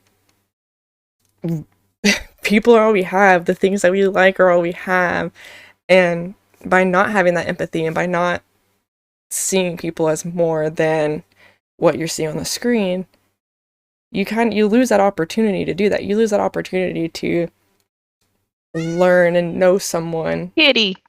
Yeah, he's yelling at me. He said I'm hungry. Aw. It's just like My animals. terrorists are asleep. Don't pick up your head. Go back to sleep. It's just like animals. They feel your energy. They give back what you put in. Because it's nature. We can't fight nature, sadly. We've tried and tried and tried. And like another good example of it too, like me and Fish have a running joke between us of I'm his designated extrovert. Z, I think you've made that joke before to me as well, because I do have a tendency when I have the energy to be a very extroverted personality. but I still can be a very introverted personality when I'm drained as well, because I keep up those healthy boundaries as much as I can. I still suck at it. I have a lot of improvement I need to do, and that's my own self-awareness. But I think one of the coolest things I've seen, especially for these two from my team, is just the growth from when I first met them playing Overwatch. Like, both of them were extremely quiet individuals. And now it's gotten to the point of comfort to where I'll see Fish shit posting right there with me on some stuff. Or Z will hop in, like this conversation we're having now, and share her points. Where traditionally, in the past, when we first met, that wasn't the case. And it's like, I feel like it's a lot more fulfilling to see your friends grow that way, right? Like, I feel like that's a true support versus, hey, I watched your stream for 5 minutes. Yeah. And also, some people just have no other place to feel safe where they can voice their opinion. Like, that's why I love the atmosphere that I have in my Discord. Some people are like, there's like some weird posts, there's this, there's that, and I'm never gonna be like, stop expressing yourself, stop doing this, like, because if someone doesn't want to see it, they can either 1, leave, or 2, close the app, or 3, go to a different channel. I have a million channels for a million things, and that's the reason, is because some people have nothing. And I know that that's hard for some people to imagine, but some people have nothing. And if I can give just that little bit of space, they can grow. And I think that's what's really cool too, is your community, my community, even Allie's community. All of us have that thread in common where we have a bunch of different channels for whatever might pop in your head at that moment, where you can feel safe and not be judged for who you are. River said, I enjoy the weird shit in your Discord. I know, the thing is like, every day is a new day. You don't know what the hell you're gonna open up. And I think that's neat, because that also brings in collaboration. Again, back to collaboration. It brings in something new. And I like new ideas. I don't know. Maybe I'm weird, but like, seeing things from a different perspective, seeing what other people's brains can come up with, because I can come up with some pretty stupid shit. But seeing that other people have those weird thoughts, those weird ideas, it makes you feel a sense of belonging because you can relate. And I love saying dumb stuff to explain things because people remember it. And I also just kind of love saying stupid things to get a reaction, because saying stuff in the worst way possible is fun. But at the same time, it's because people don't have, like, that's my way of letting go.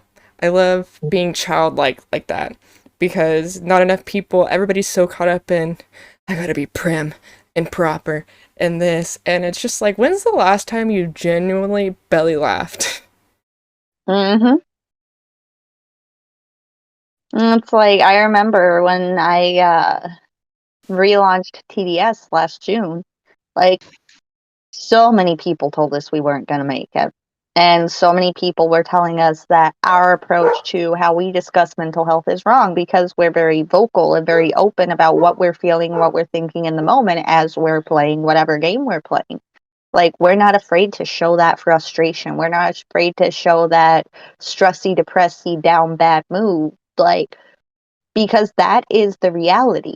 And does it make some people uncomfortable? Yeah, it's going to. But at the end of the day, if you are uncomfortable, that means you're learning something. But I also think Because you should always take a look at go what makes you uncomfortable.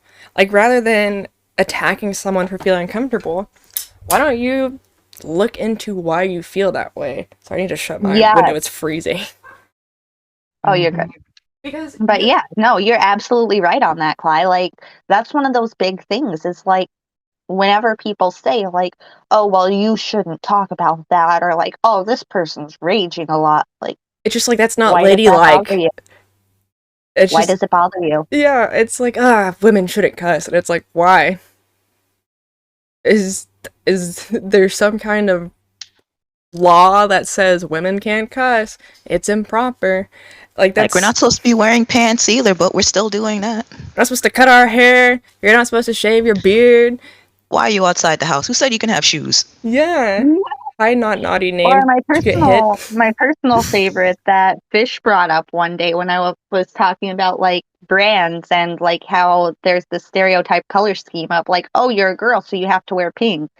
Like you have to have this like pastel pink. Like, okay, some girls like I that. feel attacked And right now.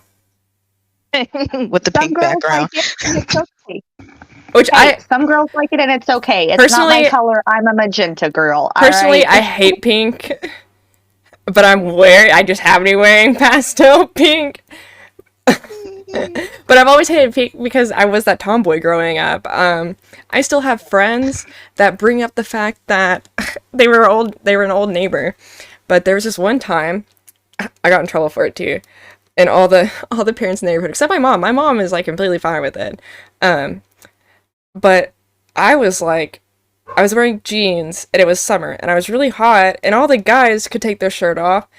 And I was like 8 or 9. So flat chested, looked like the boys. And I was like, why can't I take my shirt off? So I took my shirt off and I was running around the neighborhood with my shirt off with the guys. And the only people that had a problem with it were the adults. Because the guys weren't like, titties. Because first of all, there were none. And second of all, we were young enough that we were just playing whatever make-believe ass game we were playing. It was never something in a sexual light. But I was so confused. And I had one of the moms, because the South is a lovely place. Yep. One of the moms was like, why are you doing that? That's weird. And I was like, because the guys can do it, so I'm taking my shirt off. Like, they get to do it, I'm doing it. I look exactly the same. And she was like, and I was just like, my mom said I could. And like tying back to what you just said too, like going back to my earlier point, Fish brought up a good point when I was talking about the brands and stuff, where he's like, how come there's not more pink stuff for guys? Yeah. Because I some fucking guys love like hot pink. Like, my hair is pink. One of my favorite colors is pink. Like, I fucking love pink shit. But it's always, navy blue for pussy. guys, bright pink for women. Like, why? Yeah, because I love blue. Blue's always been my favorite color. Blue and purple. Same. And I would always get bought the girliest shit. I also, this is as an adult thing, the biggest thing that fucking bothers me is that nasty ass bright hot pink that they put on lingerie for some reason. And it just disturbs me. And I'm just like, why do we have to do this? Why do we have to do this? But then I'm like, why does it just instantly scream like slut to me? I mean, like, I get that it's society, but it's still like, Sobs in hot pink lingerie. yeah. And before it was the opposite way around. Boys would wear the pink, girls would wear the blue. Just like men used to wear heels and dresses in the past. Now it's the And opposite. fucking makeup and wigs. Exactly, to hide your syphilis marks. Yeah. Homies had powdered wigs that smelled like shit. And they Because still they got had laid. lice. And they still got laid. Like, If anything, they got laid more because of it. Like, how is that work? yes. Like, you could literally, there's enough people on this fucking planet that there is going to be someone that finds whatever weird ass shit you like sexy or cool or interesting. And that's what The only downside is you gotta interact with people. yes. That's the hang up. Yes. And that is also where we have to find the vulnerability. And I'm being a hypocrite right now because I've kind of boxed myself out of my little box because I'm like, I don't want to fucking Love meet my anything. box. My Yeah. box is great. My box has holes in it though. My box won't allow me to be taken advantage of by another asshole because it takes a lot of energy. It sucks to have to start from the bottom again. But The bottom. but the bottom's actually a fun place. Because you learn a lot about yourself there. I know too much about myself. Because it's just you having that picture of SpongeBob with the chip and the penny and the napkin. Just like, yeah, these are my personalities. We're having a little meeting. That's how it is, though, and like that's the key thing. Like as women in gaming, right? Like we're it's like we said in the beginning, like we're still humans. Like all of us, no matter what topic we've addressed, I feel like the common thread is it's on both sides. It's just Yeah. nobody wants to talk about it. Nobody wants to And feel like I'm the not bad sure guy. why. Nobody wants to take responsibility. You're somebody's bad guy. Yeah. And that's like, so this was a point too at first was Adriana's like, why do I have to be this figure for women? Why is it all on me to have to carry this, to have to keep talking, to have to keep fighting? Because it does weigh. Like, she's having to fight not only for herself, but against other women that are like, just shut up and do it, because that's what they've been told. They're comfortable with what they're doing, whereas she's not comfortable, and that's why the change is happening. And she's like, I never asked to be this figure. And it's like, it is a double-edged sword every time, because we don't ask to be these figures, but it adds up to the point where we end up being there, because there's always an explosion. There's always just that step too far. Either way, somebody's getting nailed to a plank of wood. Yes. Or a stake. Yeah. And that show, god damn it, I'm about to agree with religion. And that shows exactly how fucked up we are, is that we sacrifice someone to feel better about ourselves. We literally, that was line up like, oh god, here we go. We used to throw virgins into volcanoes to feel better about ourselves. Like, hey, at least you can see the sun. Where is the man at? Yeah. At least he came back. Sun god, this is bullshit. The sun and the moon is always there, as I can tell. Like, for all the things that we don't understand, we come up with these freaking mental gymnastics to avoid what's actually happening. Like, the sky is falling because of aliens, and it's like, it's raining. God damn it, the holograms broke again. And so here's another thing too, that like I see a lot of like shit talk and dragging of like single mothers, right? And you don't see it said as much, but like single fathers have the same struggles, and if anything, like a lot of them end up suffering in silence with the pressure, as well as like single moms do. But for some weird reason, there's no help for them. It goes back to that same situation we were talking about earlier, where like fellow women will tear each other down for no good reason. Like single moms, I've heard stories from, people who are single fathers that are going through it, where like they'll go to these parenting support groups, and these single moms are like, oh, you want to complain about it because you're a guy. And like, I feel like that adds to some of these issues that we see as well, right? Because then they're ostracizing these guys. And they don't ask for help. With the same shit they're dealing with. Yeah. And also, it's got to be 50 times harder to raise a kid as a guy, because one, it's not programmed into you necessarily, and two, if you have a girl, doing hair is fucking hard. So it's one of those things, like, we all just kind of need to give each other a break sometimes. And I think that's, where was I having? You want equal suffering for all. Yes, I was having, it was Adriana. Someone was like, your life must be so hard. And she's like, sometimes it is. And I was like, yeah, it is, because sometimes the weight that we carry, like, it's like, it's a scale. Suffering isn't just, it's fluid. It's a scale.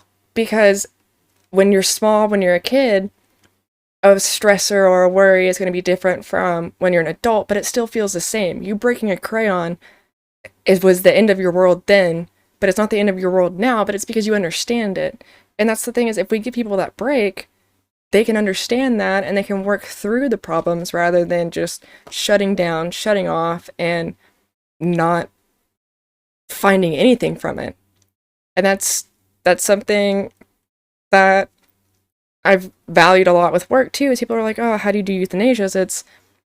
I always try to learn something. I always try to find something from the hard cases, from the things that don't necessarily go well, because what is the point of wasting all my energy looking at the bad things that are happening, at the ways it could go wrong, at what I did wrong? Because by picking myself apart with, oh, well, I could have done this different, I could have done that different, it's not necessarily productive, because then I'm just feeling, oh, sad, rather than learning. I'm not looking at, well, I can do it this way maybe next time.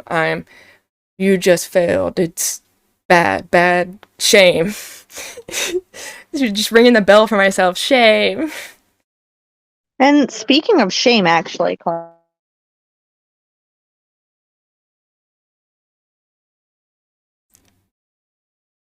You cut out.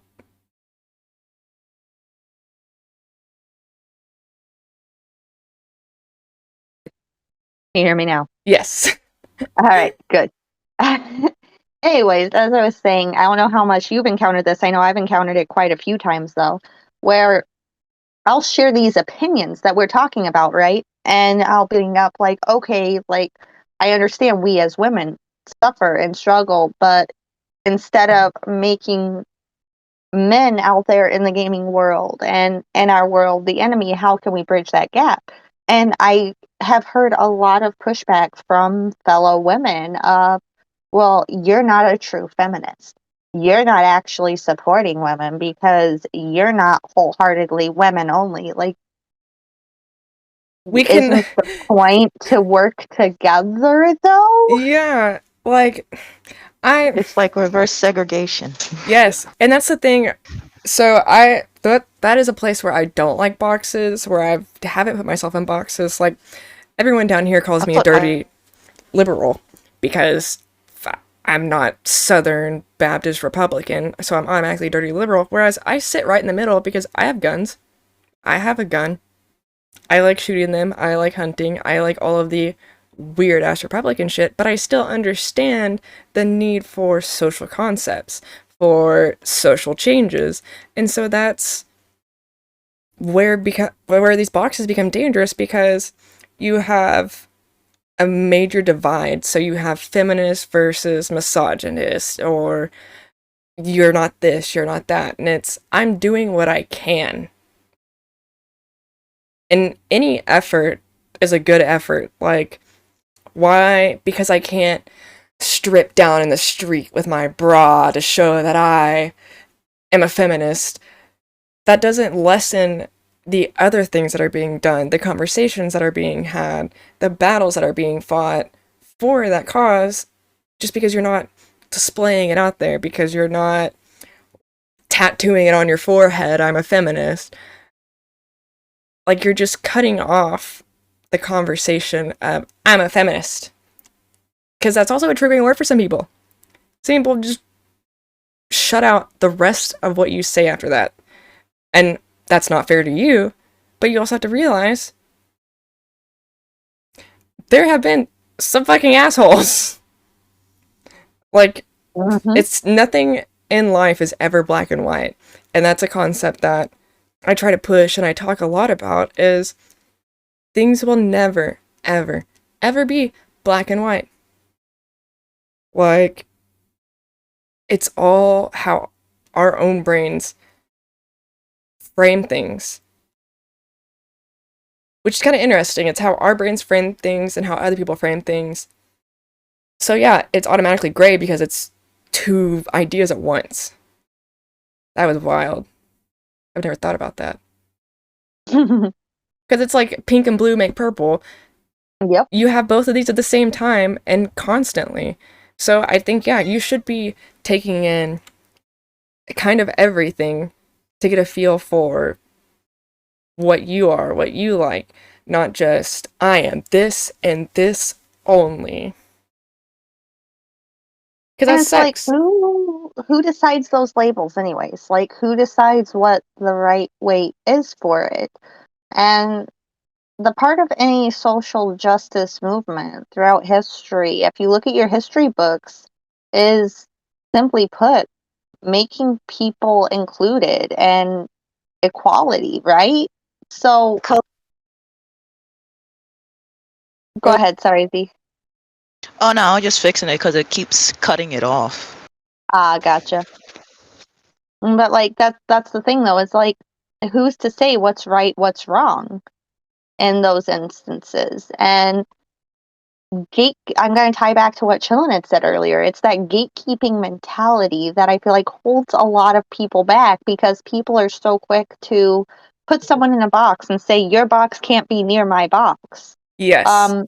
I don't know if anyone ever saw it, but there was a comic that someone made where it was this kid, it was showing like the comparison of like the 90s versus the 2000s and how back in the 90s you were in this little box by yourself because you were a nerd, right? If you like technology or anything like that. Yeah. And then all of a sudden, all the people outside that are calling this kid a nerd are suddenly climbing into this box and they're like, this is our box now.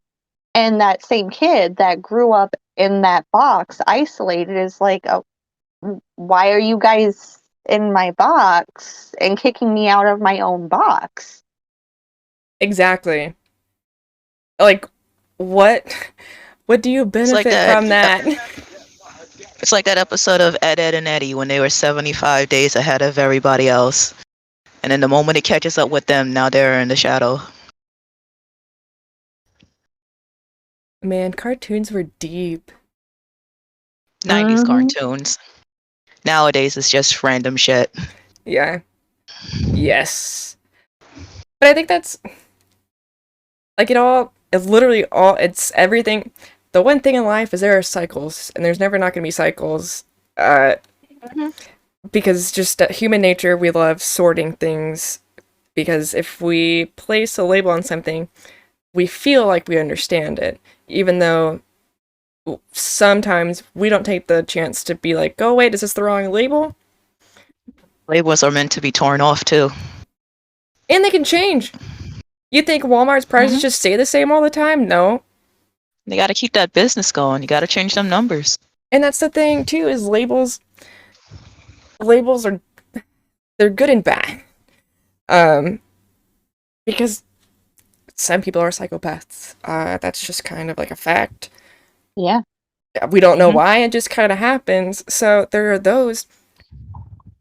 But I don't know, maybe 10 years from after that, they might have changed. And I think we should always be open for an opportunity to look at something that has changed, but not necessarily give a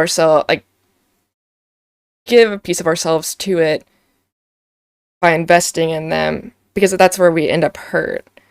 And that's kind of what the gaming industry is in a weird place right now, is because people are like, are people gonna think I'm doing this for clout? Am I doing this for clout?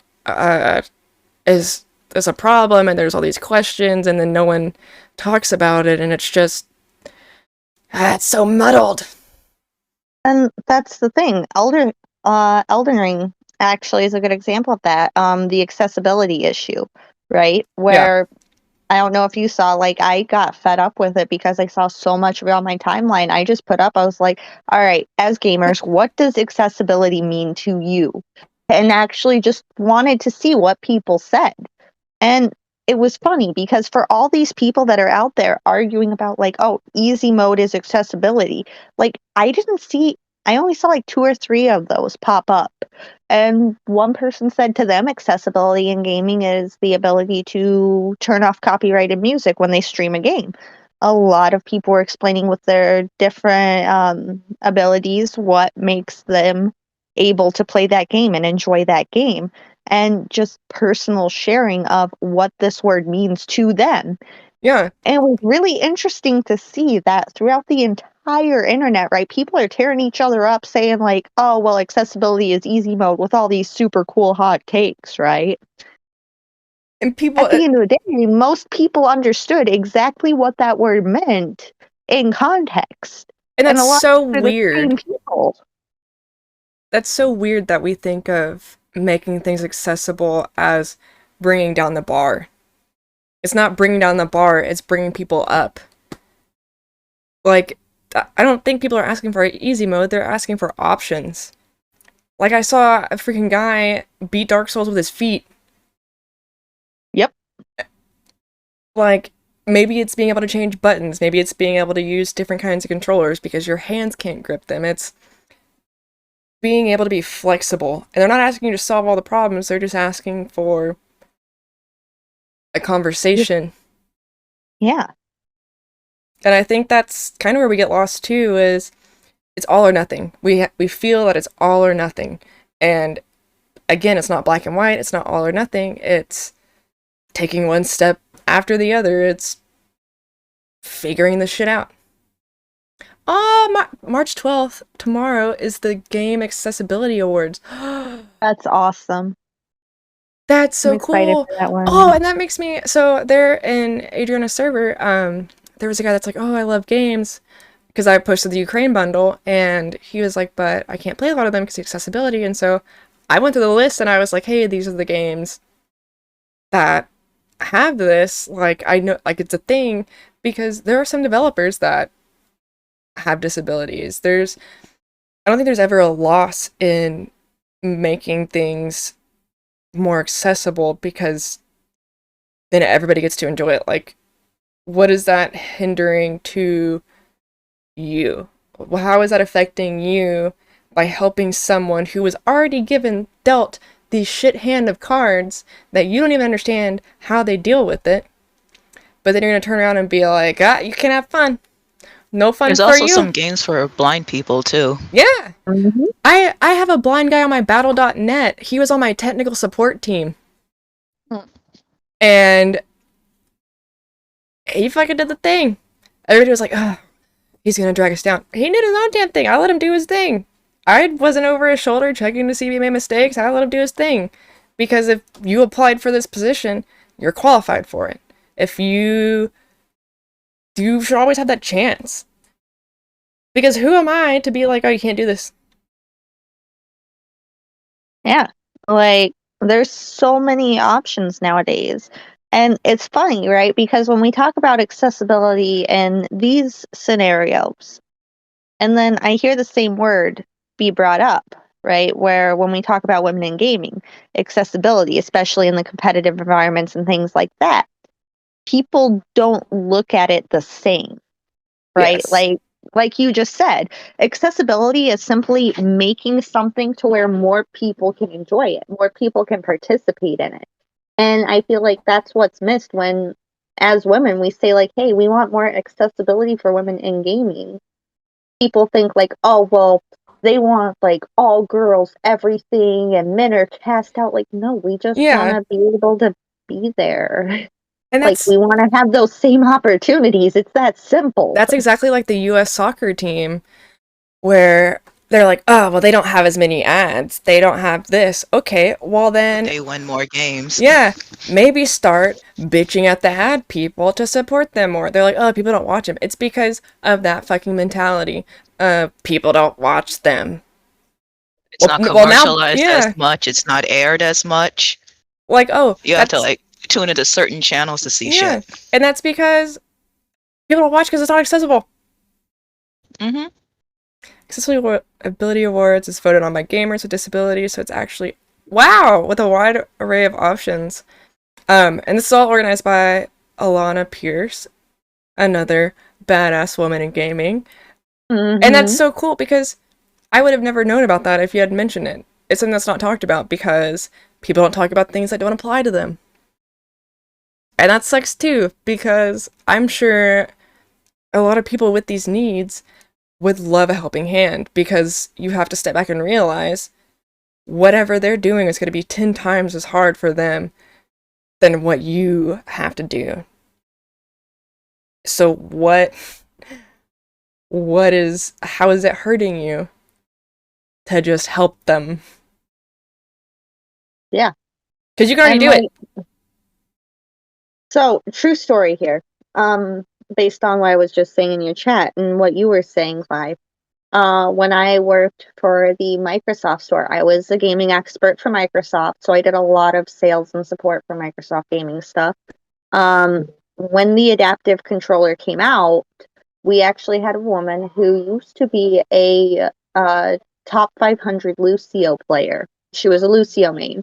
She got into a very bad accident that left her almost completely paralyzed. She had some mobility in a few fingers on one hand and some mobility in a few fingers on the other hand, as well as a couple of toes.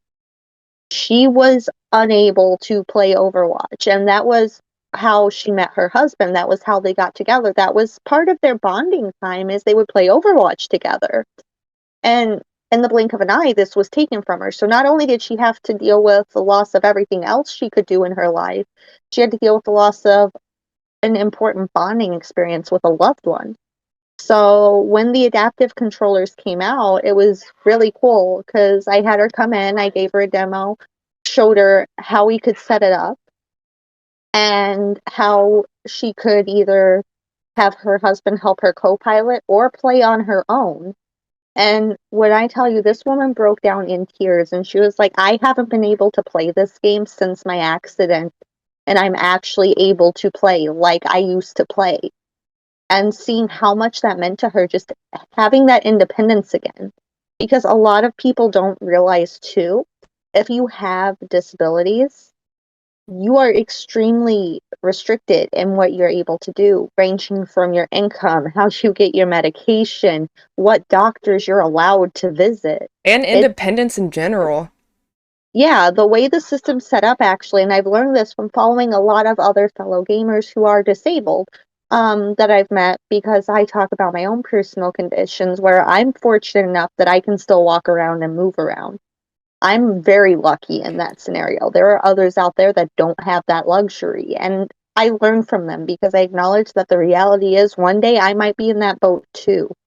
And the most shocking thing to me is the way that systems are set up, especially it's hard for disabled men, but especially a lot of the disabled women gamers I've spoken with have shared that the way the system's designed, it makes them have to be dependent on other human beings. Yes. They don't have the ability to just up and leave like someone else would. And I don't mean that as, oh, well, everybody is privileged enough to just pack their bags and go, because I've had to leave an abusive situation that was very bad. And I know it's not easy. It's extremely hard. But I was still able to get up and leave.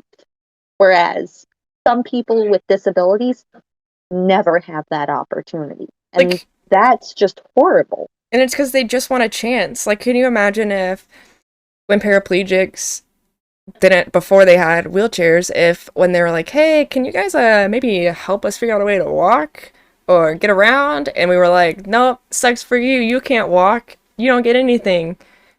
Like, that's exactly what we're doing. Like, how does a wheelchair hinder your life if you're not using it? But you know, one day, you might have to. You're gonna feel like a dumbass not having a wheelchair because you were like, oh, that doesn't apply to me. Oh, for any fellow devs, Able Gamers is a nonprofit who can help make your game more accessible. That's actually really good to know. Thank you, River. I'm actually going to have to look into that and share that with the indie studio I'm working with, because that'd be super helpful. I love River. He is an amazing developer. A Star Wars nerd as the song's playing. But there's not enough people that look at that angle because it doesn't apply to them. And I think that also hinders growth. All of these things hinder growth. like some of the stuff that I've seen. Okay, so this is the perfect example. So for this program that I was in, called East, which is what I did this technical support through, and did all my community projects. There are elementary school kids 3D printing their own hands so that they can write again. Can you imagine having to get to the point to where you have to create your own way to do something? Like, Oh, yeah. that's how just messed up the system is. like that's just how how people's lives are impacted by these things that some people see as small, or oh, they're taking advantage. They're not taking advantage. They are trying to grab onto any Adapt. rock they can, while you're just like, oh, avalanche. Because if you're able to do these things, then you're able to help somebody, and most likely isn't gonna do or take shit from you. It's not gonna take much energy from you to just give a chance. I'm not asking for, oh, carry me on your back up this mountain. It's, hey, can you make sure if I fall, you have the rope? 'Cause that's cool. Instead of just dying.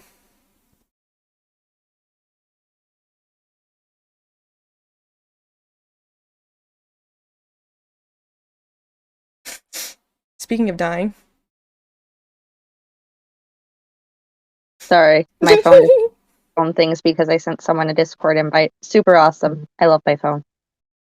But yeah, no, you're absolutely right. Like, I feel like that's one of those really big things that aren't like talked about, is just all anyone wants is a helping hand. It doesn't matter if it's the movement for women in gaming. It doesn't matter if it's disabilities in gaming. Just, I feel like being a good ally is simply being able to help your fellow human being, and being open and willing to ask questions to understand, what can I do to help improve things for you? How can I make it better? Exactly. Frick, I had a thought and I'm trying to come back to it. I'm sorry. No, because it was along the same lines. My brain just shit out because I was like, I gotta feed Echo. You keep talking, I'm gonna feed Echo and try to reel it back. All right, give me 1 second because Oh, I have my to assign some glasses. people some Discord roles real quick. Cool. Yeah, you hungry? Had people sneak in and Discord didn't even bother to tell me because it's an asshole. Super fun.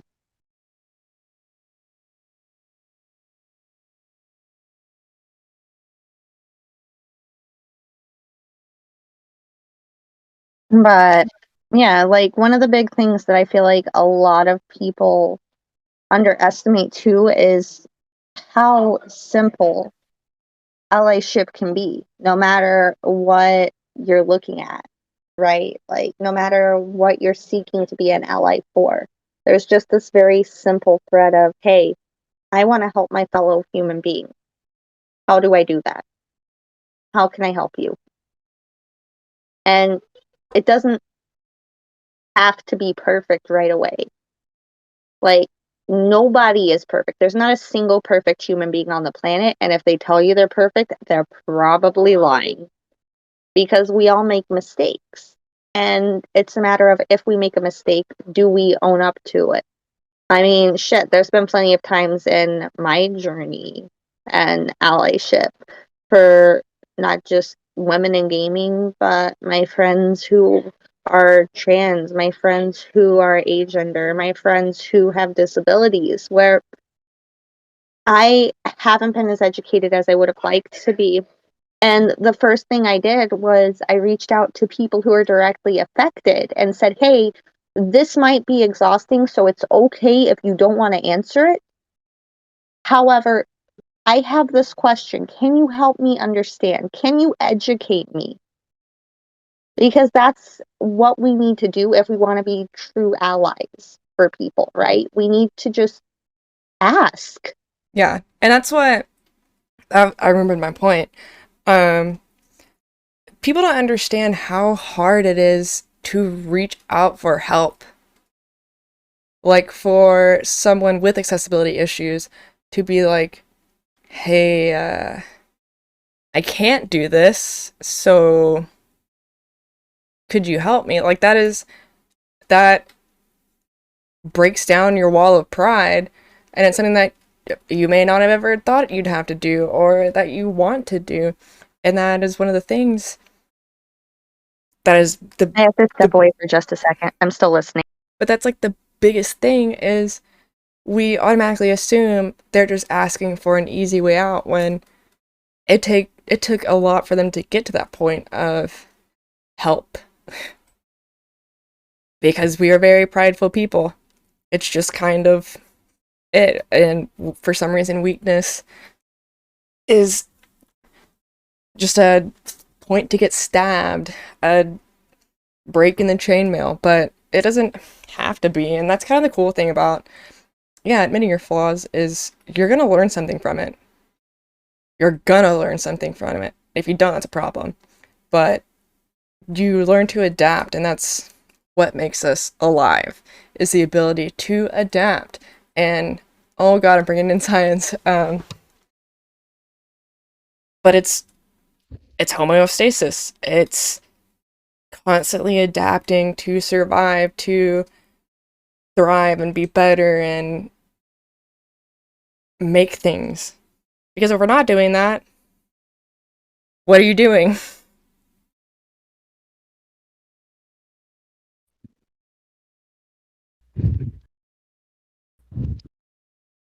But I think it's very easy to get caught up in like your own stuff, your own head, your own life, because we have this ability to shut down and hunker down within our brains and just be like, it's fun here, it's fine here, it's safe here, but it's not healthy here.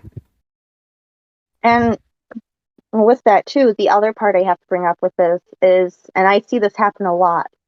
Cly, I'm sure you've seen it. Z, I'm sure you've seen it. I know Fish has seen it. The biggest thing I can say to people, even, I know you have VODs on. I don't know if you're going to keep a VOD of this up or not, Cly, but if you do, for people watching VOD afterwards. Oh, yeah, I'm going to end anyone stream watching so I can download it, because I'm definitely going to upload this to YouTube probably, because super Yeah. awesome talk. Right? But the biggest thing I have to tell people, if you are not in that position, you are not an expert. That's just like Full people fighting for... Oh my god, you're gonna feel me on this. It's just like people fighting for cultural appropriation when they have no goddamn idea what the culture is about.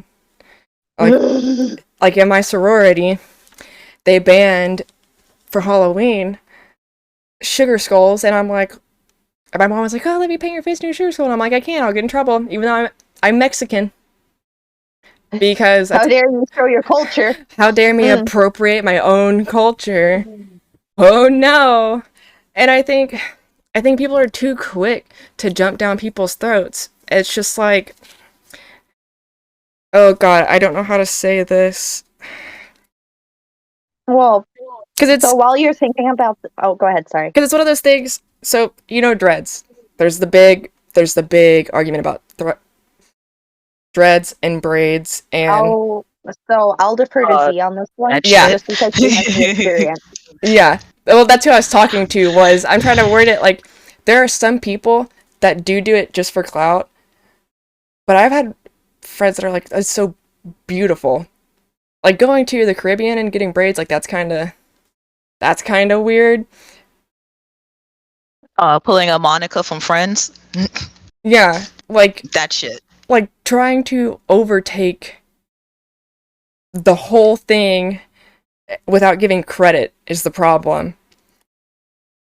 And I think people don't understand that it's not, people aren't offended that you are copying, it's you're not giving credit where it's due. You're not acknowledging where it came from, who they are. Because there are some people that just completely immerse themselves in cultures. There are some people Like I had a Shit for being themselves. yeah, like I had a Spanish teacher that literally was like she was born in Arkansas, southern as can be, but she speaks Spanglish at home, out of work. She's fully devoted her life into that culture, and people would probably these days shit on her because she's stealing. And I'm like, no, she's not stealing. She is a voice to the ignorant people that wouldn't give it a chance. And I think that's kind of the dangerous thing. Now, blackface is a fucking problem. Agreed. Oh, and so, Clyde, you'll feel my heart hurt on this one. So, my roommate has a little sister. She's 12. She's on the spectrum. She loves the culture. She is always asking me questions, always trying to use words that she may not have been taught in school, that she's picked up from me. Couple times there's been issues with that, but it's fine. She wanted to do like a whole report on Dios de los Muertos and everything. And I had to explain to her that because of the way her school views it and approaches it, she wouldn't be able to do it without people getting Feeling rude offended. about it. Despite the fact that she was asking for my help in doing it. Yeah. And she was being extremely respectful and doing all her research. And it broke my heart to have to tell this little girl who loves the culture, who does nothing but seek to learn and understand. Like, I understand that you want to do this because you think it's beautiful and you think it's amazing and you support and appreciate it. But people are going to project people their are own gonna shit on opinions. it.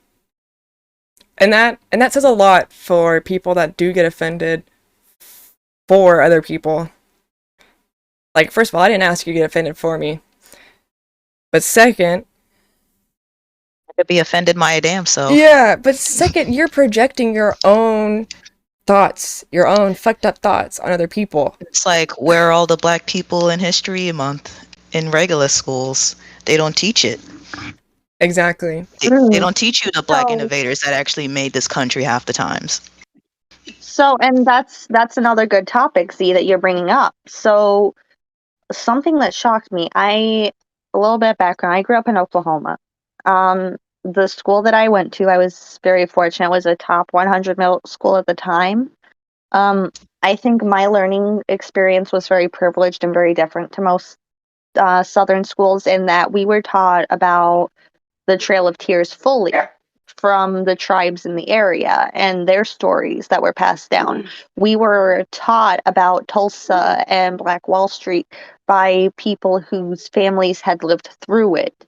We were taught about pride from people who were innovators and representatives of the community, and so on and so forth. That I think a lot of people didn't have those opportunities to experience. So I was very lucky in that. But I remember being shocked when I was talking to my cousin, who's also from the same state as me and lives here in New York. And I was talking with her about Tulsa, Oklahoma and what happened. And she's like, I never knew about that. And my jaw Basically hit the regional. floor because I thought it was just a standard learning thing. And then I realized how many people don't know about things like that. And the crazy thing is another great example, because my mom's from California. My mom was born and raised in California. And when she moved here, suddenly people were constantly asking, where are you from? And she would say California. They're like, no, where are you from? Yeah. And it blew her away because the color of her skin and her ethnicity had never been the forefront of conversation until she moved to the South. And she was like, am I a problem? Like, am I weird? And that's another thing that I love about my mom is she's always been very open about being accepting, about not caring about having weird ideas, about saying weird things, because it's you. And I had to grow up with all the people around here saying the beaner jokes, and I also have the first thing that people jump to, it'd be like, "Oh, are you mixed?" And I'm like, "Mexican and white," and they're like, "Are you lying?" I'm like, "What? What do I, what do I gain from lying? Like, what? First of all, what does it matter? And second of all, what? It's not helping me. If anything, it makes Right, things like, worse because the Mexican kids didn't like me because I apparently, and this is quote on the pure quote is because I have black girl hair. Because apparently people haven't seen curly frizzy hair before, and so which that is weird because hi, same. yeah, What? and It's like the argument with the Puerto Ricans and the Dominicans and where they sit in Africa. yeah, It's all that. You're all darkies. and You're just a different shade. that's the thing is in the South you're either black or white, and that's a fucking problem. So yeah, we're still 50, 60 years behind where we should be, and we look up and wonder, oh, why aren't we having growth? And it's because there's shithole places like this that don't have the proper education. They view change as bad. It's And some giving of the in. teaching and the learning and how it's taught. Like Yeah. I went to school when I was young in Harlem as well. So they taught you Black history every day. Like I had a poetry class as well that taught us about the bombing in Oklahoma in a poem. It sucks though because it had one of the girls' name was actually my real name, so it kind of stuck with me. Which one, Murrah or the Tulsa one? I think it was the Tulsa. No, it's the one in Birmingham, the one in Alabama. Oh. hmm Like we was taught Black history from that teacher. I miss that teacher. She was old when she was teaching. She looked like a gypsy, like my grandmother. And the crazy thing is, I don't know, we're getting off topic, but the crazy thing Yeah, is, it's alright. I'm gonna keep talking about it because there's still fucking people getting lynched down here. And until that Mhm. stops, I'm not gonna shut the fuck up about it. Nah, that's when you do the reverse. That's when you start randomly lynching white people. Let them know how it feels. That's why they don't want us to uprise, because we might treat them the way they treated us. Like, we're civil. We're not monsters like you. And that's the thing is, everybody's like, oh, but what are they gonna do if we give them this? They're gonna be normal humans like the rest of us? I don't.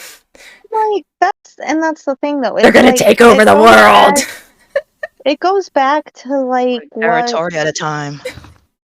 it goes back to what we were talking about in the very beginning, and like Z sent me actually this really cool TikTok with a lot of stuff that I didn't even realize about like how modern medicine evolved and everything. Where like I said, I've been lucky enough to be taught a lot of stuff that others weren't. And even I was completely unaware, and I was like, dude, this is awesome. Like, this is really good to know. And And I feel like it goes right back to that original topic of being open minded, asking questions, seeking to understand and educate yourself. because yeah, not everything's black and white. A lot of It's gray. your modern medical shit, you can thank Hitler for. Yeah, Desperation. So, same thing with Fanta. like people don't understand where. A lot of bad comes from. Takes a lot of bad to make good. Yeah, like All those experiments that we couldn't do ethnically, they did it. yeah, And and then we the used father it. of gynecology, he's the worst. Yeah, he was injecting cement into the uteruses of women. Did he Like find most out procedures stuff? are still done archaically. Yeah, I can't talk about that on. Mhm. I saw one that blew my mind where it was talking about like IUDs, for example, where I never realized this because I never got an IUD, but they don't give you a local anesthetic. Yeah, they're just like push through it. Yeah, most of those Like, procedures I'm are sorry, not. what? You're not numbed. You're not put under for. It's That's why like I you're don't want awake. You one. feel everything. It would make my life easier, but I'm a pussy. I'm scared for my pussy. Like, that is terrifying if they're like, It's oh, like if men was able to get knocked up, they would have fucking abortion clinic around the fucking corner. and here's the thing is men are so scared of whatever imaginary masculinity thing that people are like, oh, you need to have it done. Not me. I'm not responsible for it. No, You you're in trouble are. because you can't keep your So- sausage in your pocket. And it's like, So hold on, You hold can- on, hold on. I do have to pause this here, ladies, because I can actually vouch. This conversation was had with me and my significant other, and my significant other straight up said to me, like, "Hey, I'll do it. Like, why should you have to go?" exactly, dudes getting vasectomies get local anesthesia. Yeah, like his concept of it was like, why should you have to go under this super intensive surgery to have like everything ripped out when I can just get a local anesthesia and a 1-inch incision and call it a day? And vasectomies That can be doesn't- reversed. Yeah, they mad because they can't drive themselves home. Yeah. Get a taxi, get an Uber. Those are Vasectomies can available. be reversed. You can't stick a uterus back in. Sure you can. Didn't you know? And like that's the thing is they're all like it's gonna take something away. You still have your balls. Your shit still works. You're just firing blanks. What's Hold on. I just wanted to hold hop on. in really fast. ahead. Having the procedure done, it's actually a very good chance that it won't ever be reversible. Oh, boo-hoo. that's Like not it's the same for men, but men do have a chance of having it reversed and it reversing itself, which is a positive for it. But at the same time, there is a good likelihood that men can never have it reversed. Yeah, but they also it's can put their also eggs in the less their invasive seeds on in the it. freezer. yes. Don't they Actually, doing that will also that sperm can actually expire. Like it Yeah, actually has a shelf life. it is the same as freezing eggs, if I remember correctly. Like, there's a lot of similarities. But the point I was But getting at it's with all also of a this, lot invasive, a lot less invasive, and just easier for a guy to do than having a woman destroy her entire body. exactly? Because because you still have those hormones being produced. Whereas if you take out a uterus, like if I were to go and have my uterus taken out, I would instantly go into menopause. I would have to take hormone replacers in order to still I've always function wanted my properly. plumbing removed. I don't Same. need it. I don't use it. I want to go camping. First I of all- want to be a nomad. I don't want kids. I don't want that responsibility. I'm not a breeder. And then this is the other point. Is every time I say it, I don't want kids, fuck them kids, they're like, but you will eventually. Like, my life's already fucked up. Why am I gonna fuck up somebody else's Yeah. life? You will eventually. You're a woman. You say that now. I don't want to be responsible for raising a psychopath on accident. I am that psychopath. Yeah. Like, and like, but that's the thing though, is like, I feel like a lot of it too ties into the who's louder part, right? yes. Because, like I just said earlier, like, that was a significant talk in my relationship where it was like, hey, like, this is the situation I have, this is the situation you have, like, what do we think about it? Like, it was a conversation that we had. And a lot of guys out there are open to having that same conversation, but unfortunately, the really fucking loud ones are the ones that are closed-minded. And here's the Again. thing too, is vasectomies would probably be reversible 100% at this point if they had put in the amount of research that they put into all the birth control pills, all the IUDs, all these alternatives for men not to have something. Like, pop a pill and call it a day, my dude. Like, when your boner pill's free, but I have to awkwardly go. Ads are not free. Yeah. That's the main peeve. And like, so here's the other thing too, because I do want to wind us back to women in gaming topic, obviously. Like, Yeah. all of these things are super important, but I feel like we're kind of deterring from the women in gaming part. I mean, it does Like, relate. Oh, it is absolutely related. I agree. Because it's still another one of those glass ceilings that things have been tailored in a specific light. And I think like one of the big key takeaways so far, as far as where we're at in the conversation and the things we're touching on with this, is like it's almost like a society conditioning. So like women in gaming and the hate we experience is a symptom of the greater issue, right?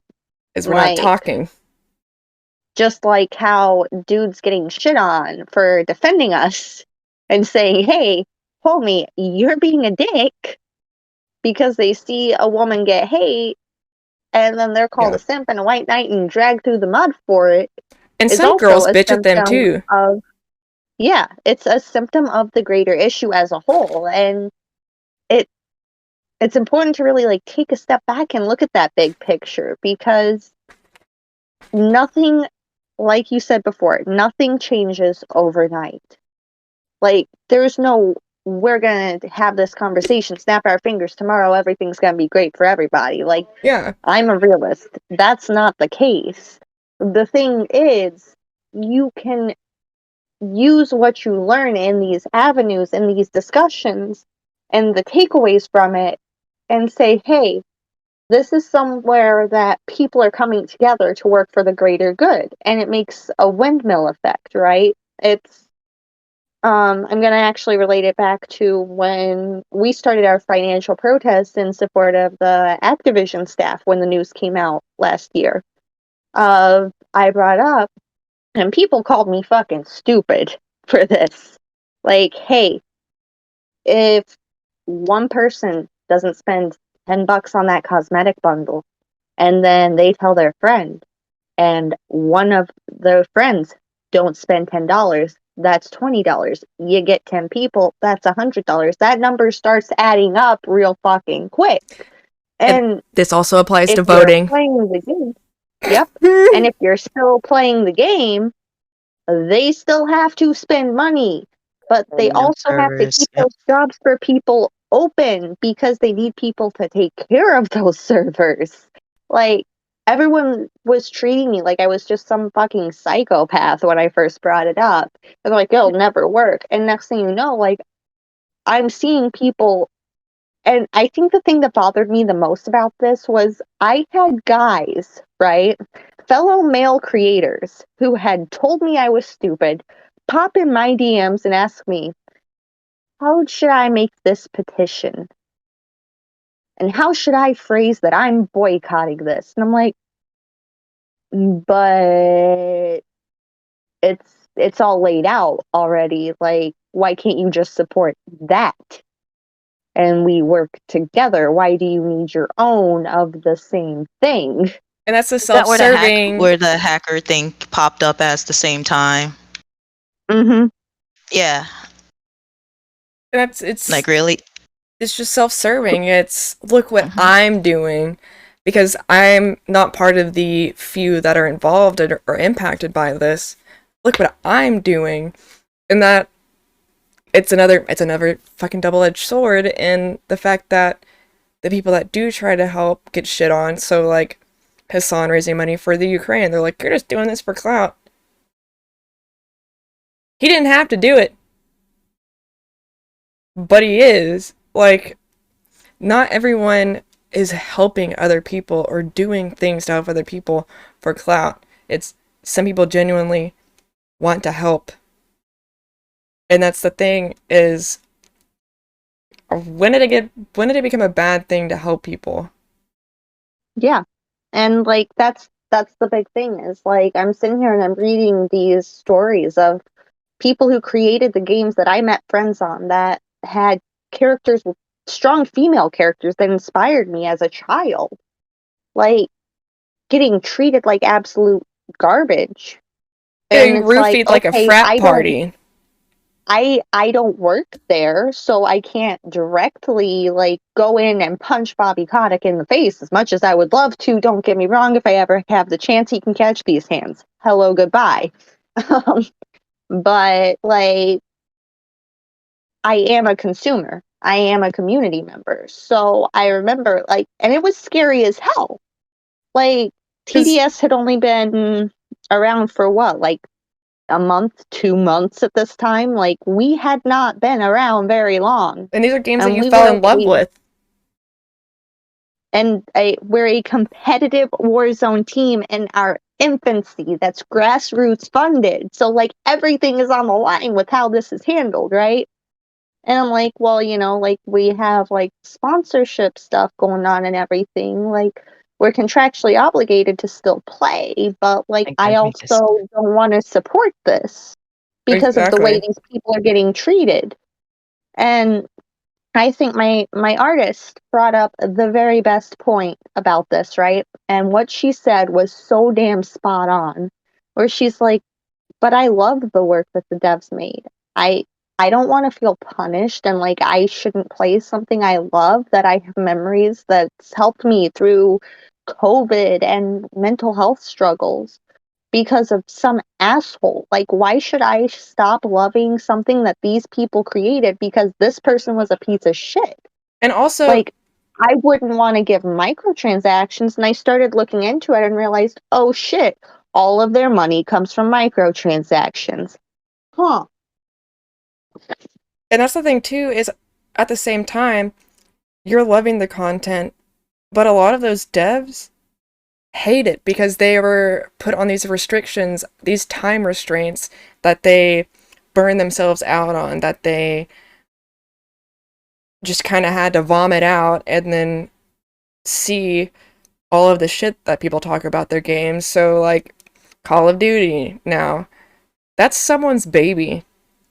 That's someone's project that they busted their ass for, and the world just constantly shits on it. And that's one of the things is, that's the other thing that doesn't have to be this way, is they get shit pay, shit hours to make a shit game because they're not given the tools that they need in order to make what they want Time to. that they need. It's like, let them I take agree. it time so that we don't bitch Like, about it. Let them have a fucking the thing, vacation. here's a mind blower, and I don't know how many people that are watching or listening actually know this, but I have been fortunate enough to have conversations with some of these people, and some of them make about $15 an hour Yeah. to debug these games. Working 24 hours straight sometimes because they have a deadline. Yup. $15 an hour. Let that sink in. And I want everybody to take a step back and think about that. People in food service are fighting to get $15 an hour pay in food service. And these people, in the case of Raven as well, like, that studio is not as big as people think it is. People assume because Activision's tied to it, every studio affiliated is this big, huge thing with hundreds No, of thousands of people, and they're it's really small little not. teams. Exactly. And these people are sitting here busting their ass for Killing $15 an themselves. hour, and a lot of them live in fucking California, Yeah, where to rent a place, it's what, like 2-3 grand for a decent place. and there's not options. There's no options for them to work somewhere else because a lot of those contracts make you move to those places where they could have accessibility, where they could work remotely if they wanted. It's 2022. There's a lot of fucking communication outlets. Yeah. Especially with the pandemic, it made working at home a lot more easier and finding more home jobs. Yeah. If you're lucky enough and you have the skills, I'm fucked. Exactly, River. Gotta get that low pay crunch in once you think of the executive bonus. Like, Yeah. nailed it right on the head. And, like, that's the thing, is, like, what blew my mind when this first started, too, was when I heard people sitting here like, oh, well, I'm gonna boycott because that's what the devs would want. Like, as the devs are literally sitting here saying, like, we don't want you to boycott. What? We just want you to talk about it. Like, We we want just someone to want to hear. be able to speak. Okay, QA staff minimum wage with bonuses, and it was always criminal. Yeah, in the South, it's not any better. I managed a veterinary hospital for $12 an hour, busting my ass to the point to where I burnt myself out completely.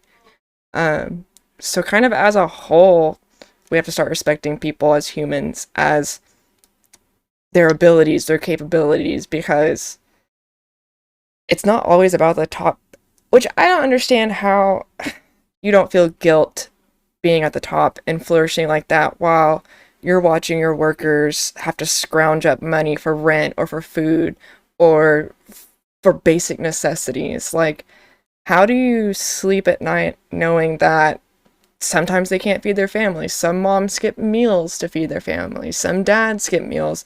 Some have to sell their Oh, bodies I because they can't lived off afford it. pantry food half the time.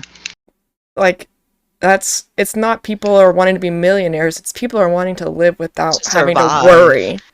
Yeah. not struggle. Yes. You know, independence. I think that's always so far away. The studio head didn't care about personal lives. Exactly. And that's the thing is, we created this in a society to where you're just the worker. And that's something that I also tried to work on in management, was instead of bonuses, offering an in-house therapist weekly, offering things that would help them build better, because a lot of the people under me are younger than me. Boss and I were the two oldest people, and we're not great at adulting, so it's not like we could give all of this wise info to them. We had to give them the resources because not everybody starts from the same spot. So some people don't know how to handle money. Some people don't know how to file taxes or do the insurance thing, or all of these things that we could make more accessible to, but it's harder Because for they also us. don't teach it in school as well. Yeah. They don't teach you how to balance a checkbook, how to make all these accounts, where to go for this. Like, nah, your school is still for the workers. It's set up for the industry. Can we just do away with You're not checks, supposed though? to be an individual.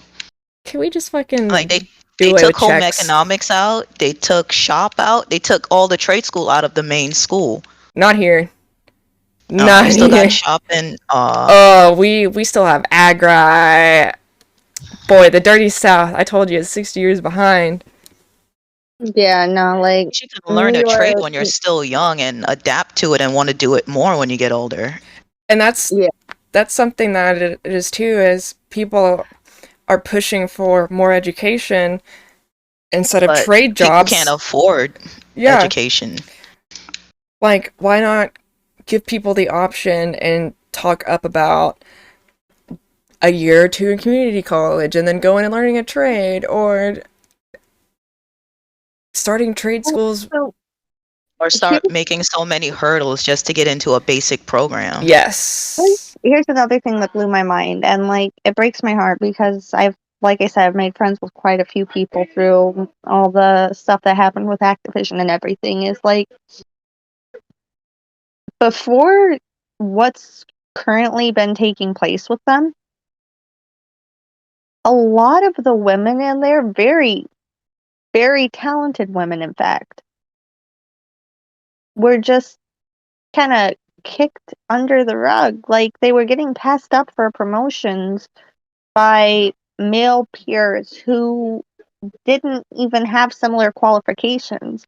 And I think that's another thing that made it relatable to me. Is I've spent a lot of time in tech and I've taught myself a lot of things. Like, I've done a lot of coding classes and things like that on the side just so I can learn, because I enjoy it and I love technology.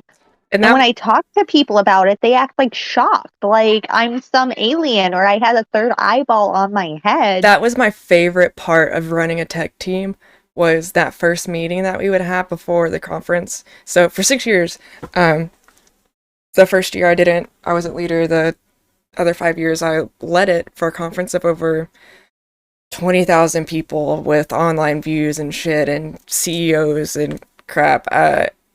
Was amazing. The best. It's East Initiative. It was the best. It still is the best. But anytime that I would walk into that first meeting, I'd be like, they would look around and they're like, where's the leader? I'm like, I'm the leader. I also am a cheerleader and I play World of Warcraft. And I'm a girl. And I literally one year had this guy that told me that he was like, I should be the leader. I know more than you. You don't even know anything about tech, blah, blah, blah. And I'm like, do you know why I'm the leader? Because if I don't know something, I fucking figure it out. And I don't bitch about it. And I also don't feel entitled to this role. I realize I am the worker monkey, and I earn what I do. And like, that is the thing, is all these people get discouraged because they're not getting what they've earned. They're just, like my favorite thing that I've said, they're killing themselves for free. Mm-hmm. And everybody's like, but they chose that. It's like, okay, you literally flip burgers, so what is it affecting you if their wage goes up? Aren't you eating those burgers? So shut up. Don't you want them to come buy the shit so that you could still get paid? Well, and like that's the other thing too, right? Is like I feel like it's become this. It's like Coterie said earlier, where it's like, because I suffered, you must suffer too. And it's the wrong way. It's not the way to go about it. It's never going to be the way to go about it. Because you suffered and had a bad experience with something, that should give you a reason to figure out a way to make it easier for the people after you. Yeah. Like, one of the biggest questions I've been asked in any leadership role is, why are you always so focused on training your team to take your job? Like, why is your big thing always, I want them to take my job? And my response is always simple. If I ever want to move up, if I'm any type of leader, all of my people should be able to step up and do what I do without any roadblocks. That's why we always cross-trained. Like in clinic, everybody's like, that's not my job. I'm like, it's everybody's job. And if anything in this clinic is everybody's job. Because some days we may need you to answer phones. We may need you to do this. It's, you have a job to do, like, and you're just boxing yourself in by being like, well, I'm not doing that. Like, nobody's too good to do something. Nobody's too good to do something.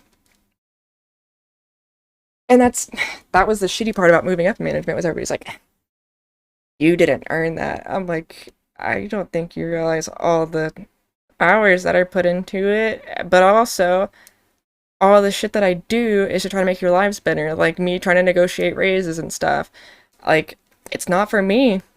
It's so that, one, I don't have to hear you bitching as much, and two, so that you can not be stressed. Because if your home life is taken care of, you're more productive at work. And that's another thing that people miss too at the top, is the more you invest in your people, the more money you're going to make.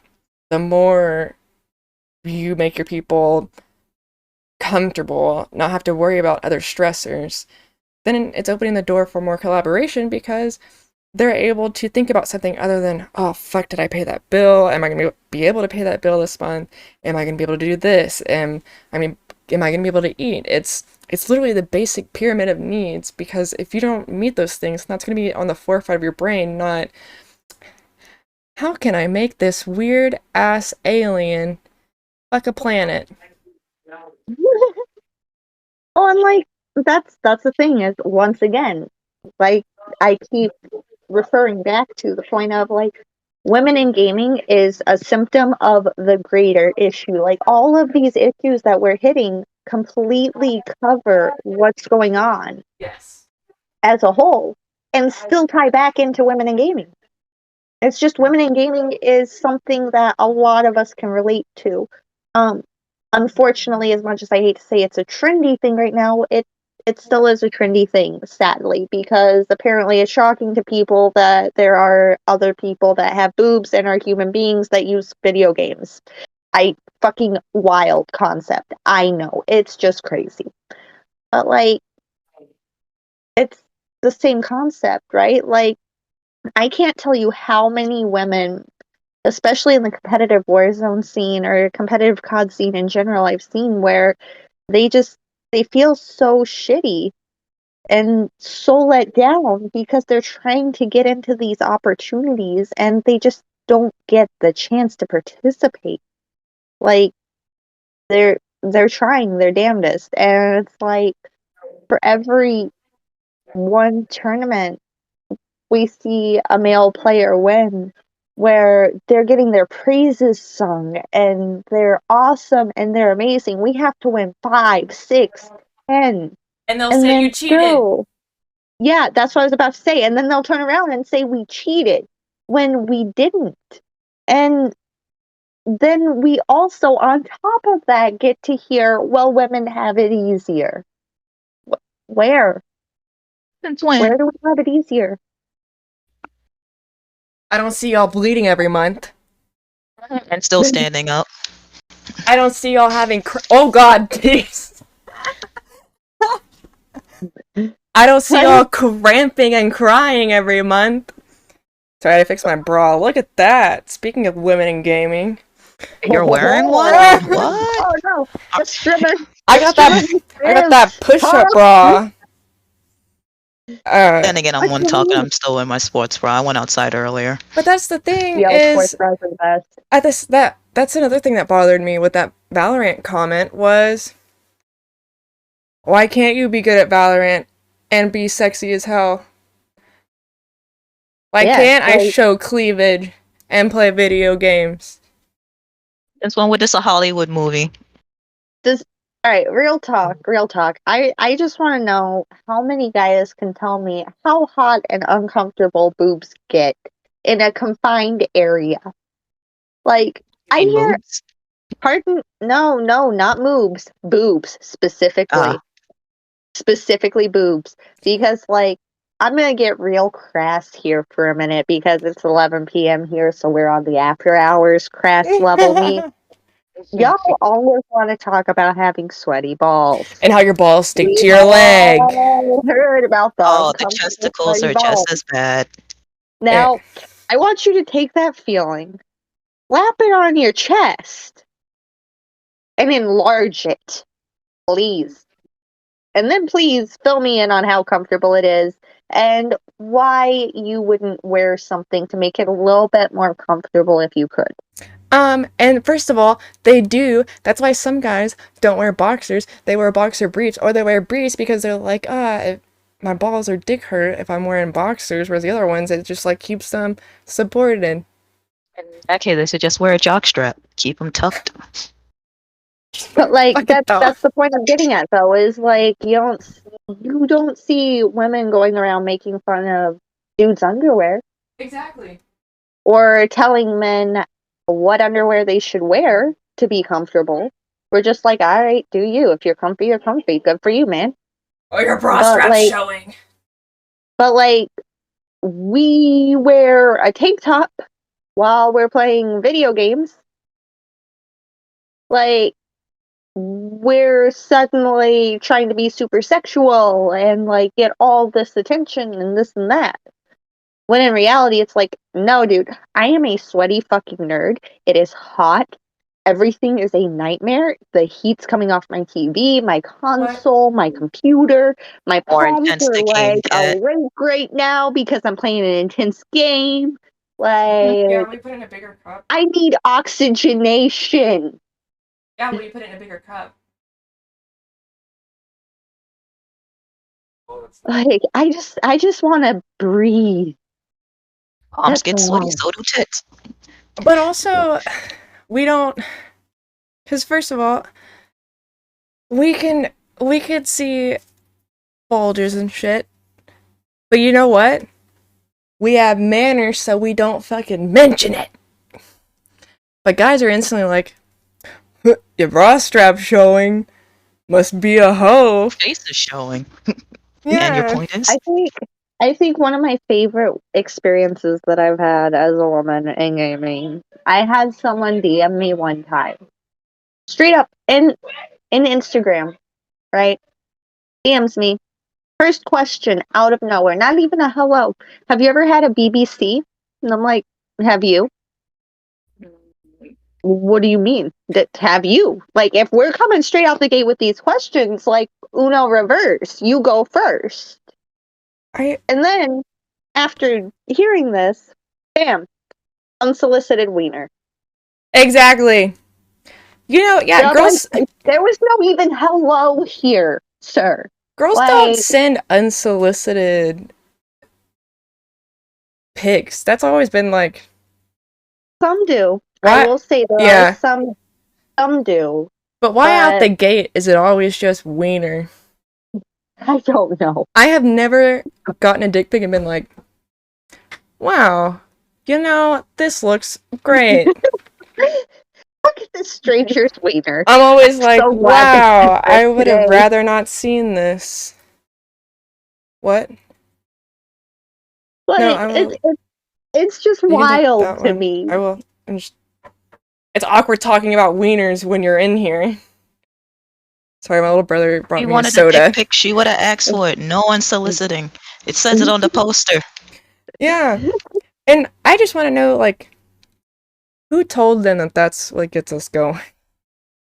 Who told them that's what we want to see? Because I don't know about y'all, but they're The not. same people who told them about the kitchen jokes are still funny. That's who. They're just First of all, badgers are ugly, and dicks are ugly. Like,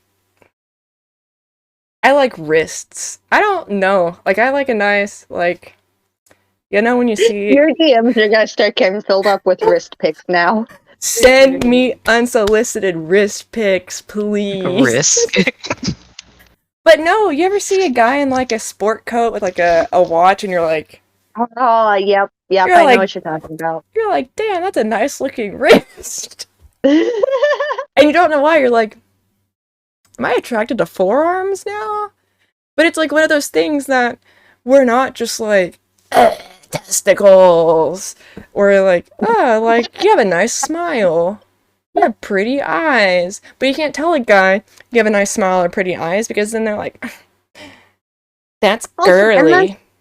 No, but see, here's like the sad part too, right? Is like I've heard from so many guys that because they don't hear it very often when a girl says something like that to them, it like makes them feel Speaking of really boobs, good and like Justin. super excited. Like it can make their whole fucking day to have a compliment like that. Yeah. Because it's not like where as women we'll sit there and we'll be like, oh my god, like you're so pretty, I love your hair, I love your eyes, girl, your ass is banging, thick with two C's. Like we'll just like hype the shit out of each other. Like guys are just kind of like, sup bro.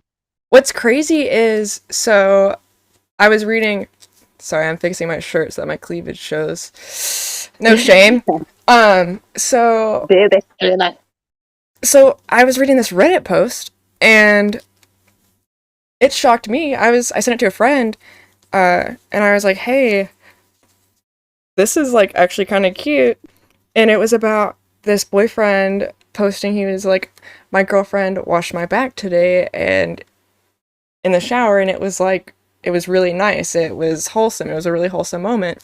And I was like, wow, this guy's making a big deal out of it. And he's like, yeah, that's like really intimate and cute. And I was like, I thought everyone did that. And they were the follow twisted. And that was like the big thing was a lot of these guys have never felt that kind of intimacy because one, because of society, they've never been taken care of like that for whatever reason. Because we're scared it's gonna make them grow titties, I don't know. Start estrus, like. But the thing is you're robbing people from feeling love, from feeling wanted, from feeling that genuine Feelings. belonging. Yeah, and just having feelings other than fucking anger and horny. Man, Yeah, those you are can my say two whatever. most feelings. We love opinions. As long as they're not racist. You can say any sexist opinions in my chat, because that's fun. Those are fun times. No, I usually just threaten dudes with the pegging. Just threaten them with the pegging. Oh, my Don't run. mods already are scared. You can't just peg everybody, all right? Hey, if you're trying to peg, I'm gonna peg you first. Them's the rules. Women who lead in gay. Dudes who degrade women have daddy issues. Okay, so yes. Yes, I've seen you, this Twizzy. time and time again. with the toxic dudes that I've dated. A lot of the problems stem from what they've learned from their parents. Like one guy that I dated thought that their parents had a perfectly normal relationship and they were so in love and they slept in separate bedrooms and probably haven't had sex since he was conceived. But that's healthy. It's like one accident is enough. And it stemmed from their own issues because it was a hard time conceiving and it was just something that was pushed under the rug, never talked about, and it created this incredibly emotionally constipated man who in turn ended up being an asshole. And it's like another one grew up where it was normalized to explode if you're angry, to say offhanded comments that are just mean or rude because that's how it is. He's just angry. He just has a temper, and he just has no fucking self-control. Twisted said, when it comes to compliments, it's so rare it catches me off guard. It makes me feel great. Being called handsome or I have nice eyelashes or eyes. Yeah, that's the thing is, a lot of the time, I think women are scared to give those compliments, because at some point we've been like, that's weird. So, Dino dude had gorgeous blue eyes, and he'd be like, why are you staring at me? And I'm like, because I'm looking at them. Because they would change colors, and so I would just stare at them. I love eyes like that. And so I was just like, I'm just playing a SpongeBob episode in my head, staring at your eyeballs, like, or I don't know, I'll look at the shape of people's faces and just be like, oh, that's not, it's like the wrist. I'll be like, it's a thick wrist you got there. But it's stuff like that, like, they're so hardened to where, yeah, no one's been like, hey, you did a good job today. It's keep up the hard work. You don't need a break. Yep. And it's just like, Fish said that needs earlier a break. too, if you remember. Everyone needs a break. Everyone needs love. Like, I thought it was normal for couples to scrub each other's backs and stuff in the shower because that's what I grew up with. Like, that's what I was raised, being that open. And it's kind of sad that, yeah, some people go half of their life before experiencing that. And some people get stuck in shitty situations where they can. That sucks because that kind of, I feel like it affects, it does affect growth, but I feel like it contributes to the cycle. Here we go, it's circles. It contributes to the fucking circle because those kids aren't going to have that experience. Yeah, you don't get to feel enlightened. Yep. Are you saying feels enlightened?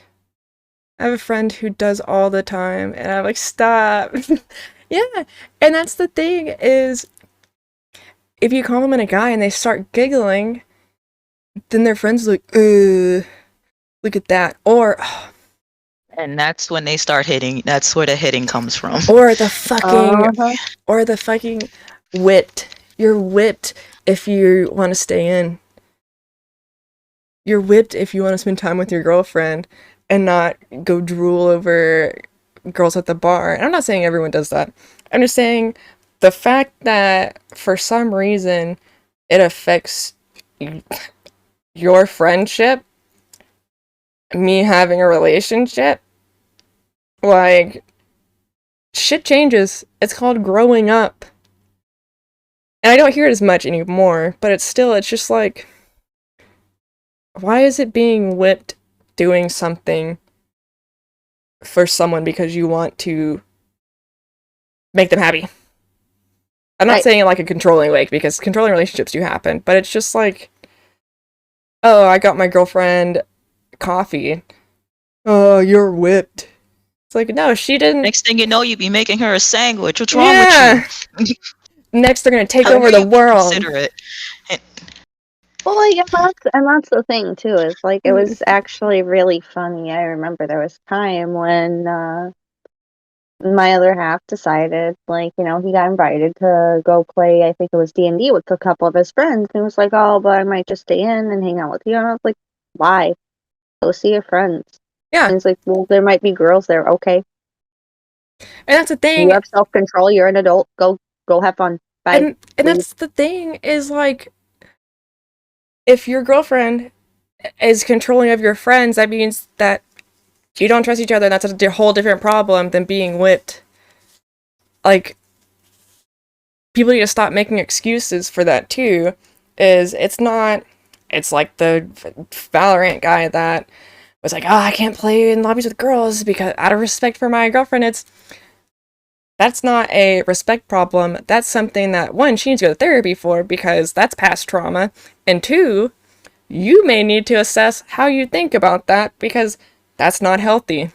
Like, we're just continuing the cycle of unhealthy habits by being like, oh, And I that's feel normal. like the other part of that too is like I understand like some people have their own dynamics and their own boundaries, and that's totally fine. But you need to be consistent in those boundaries and communicate them from the beginning in content creation, right? Because a lot of these male creators I see that fall back on that are like, "Oh, well, I did." And then you come to find out, like, okay, well, there's a little bit more to the story. Like, you were acting a fool and you got caught, and now she's pissed. But you don't want to own that you behaved that way, so you're just going to blame your significant other for it. And here's the thing is that guy, this is why I bring it up, is because that guy didn't even say it was because of his wife. Just ignored it. And so that's the thing is people were jumping to that conclusion without knowing what was even going on. And I was like, why is that the knee-jerk reaction to, well, that bitch probably is controlling him? Because that's the excuse. It's not, oh, he's an idiot. It's, well, she's just controlling.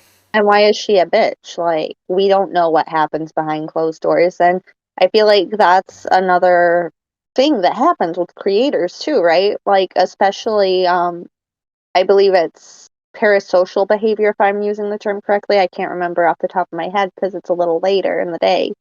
But people assume just because you're a content creator, they know everything about your life. Yes. Especially if you're a woman, they double know everything about your life, And right? that's another example Adriana's good at is people literally expect her to do the craziest shit just because she does porn. Right off the bat. Imagine if everyone you dated just immediately expected you to do what you do for money. For free. Yep. Like, and then they get mad. Yeah, and then they're like, but I thought you liked this. It's, maybe I didn't, and I just did it because I needed the pay.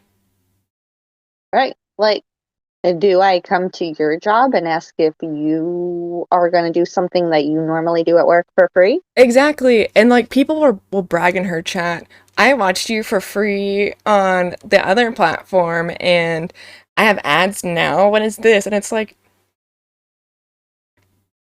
it's free because it was leaked. It wasn't originally free. If you go back before the internet, you had to go buy a fucking DVD. And or a DVD VHS, player. or Yeah. a magazine. Like, or you had to watch scattered channels. Yeah. A scrambled channel. Mm-hmm. Like HBO After Dark, and it's just like weird colored pixels. Yeah. You're like, I can kind of make out what's happening there, maybe. Like, is that an elbow or a boob? Which is it? It looks like it. Like, and it comes down to expectations. Everyone has these wild expectations for how we should be, how we should act. And it's like, people are a lot more interesting when you move past your basic animal instincts, when you start acting like a human rather than a Neanderthal, and you realize that, oh, this person has a brain. This person can be a slutty bitch in the room and still gets shit done outside, still has these amazing ideas, and isn't just this one thing. You're not just a whole. You're not just a You're pair. the whole picture. Can we just appreciate that a lot of cringe. people who ran around screaming, "I want a lady in the lady in the streets, but a freak in the sheets," are the same dudes that cry when a girl beats them in a video game, though? What's your body count? They're those two. I want a freak, Yep. but with a virgin freak.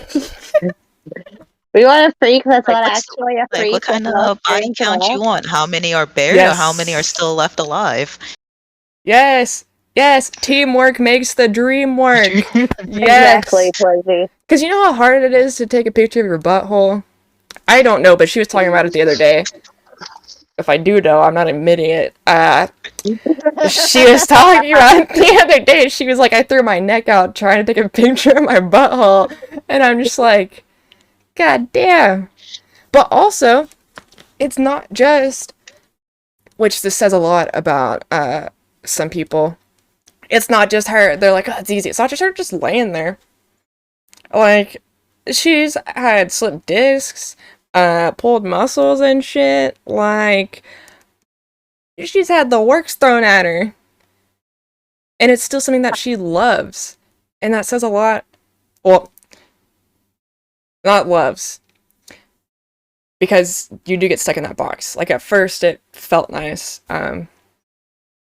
But sometimes you want to be more than your work. You want to be more than an object, something nice to look at. You want to be listened to rather than looked at.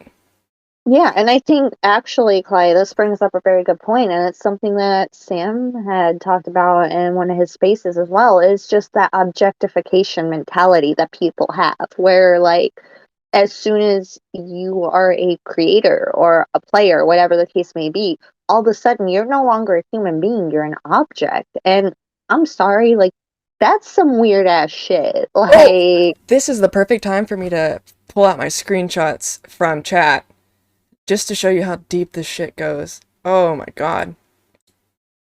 Keep talking. I gotta Alright. dig. Yeah. But like it's so fucking weird because like people get in this mindset, right, that like just because you're a creator of some sort, you are automatically just an object. You're no longer a human Yes. being with thoughts and feelings. You're just something that they come to look at, and it's that whole dance monkey dance for your dollar. Like, actually, I don't know how many people know this story, but the song Dance Monkey that came out a couple years back is the woman who wrote it because she was a street performer. Like, she was just a busker. And people used to come up, throw a penny in her guitar case, and say, "Dance for me, monkey." And this is someone who created a song that start went swinging. all over, that people were praising high and low, that people loved. And the entire premise behind that song is she was an artist sitting on the street busking and sharing her work, and people would toss a penny in the guitar case and say, "Dance monkey." Like, where do we as human beings get this mentality that because someone is an artist or a creator of some sort, they're no longer a human being with thoughts and feelings and emotions like everybody else? And it's the same thing with like the bigger streamers like Mizkip and Hassan, where the trolls come in and they're like, why are you complaining about your life? You have all this money, you have all this. And it's like, just because you have a lot of money doesn't mean you're happy. Just because you have a lot of money doesn't mean that you feel successful or accomplished. You just don't have to worry about bills and shit. Like, that's the difference. Mm-hmm. And that's the thing, is some people want deeper, and all they hear every day from 4,000 to 40,000 people is, "You suck, your life's easy, what do you have to complain about?" And it's like,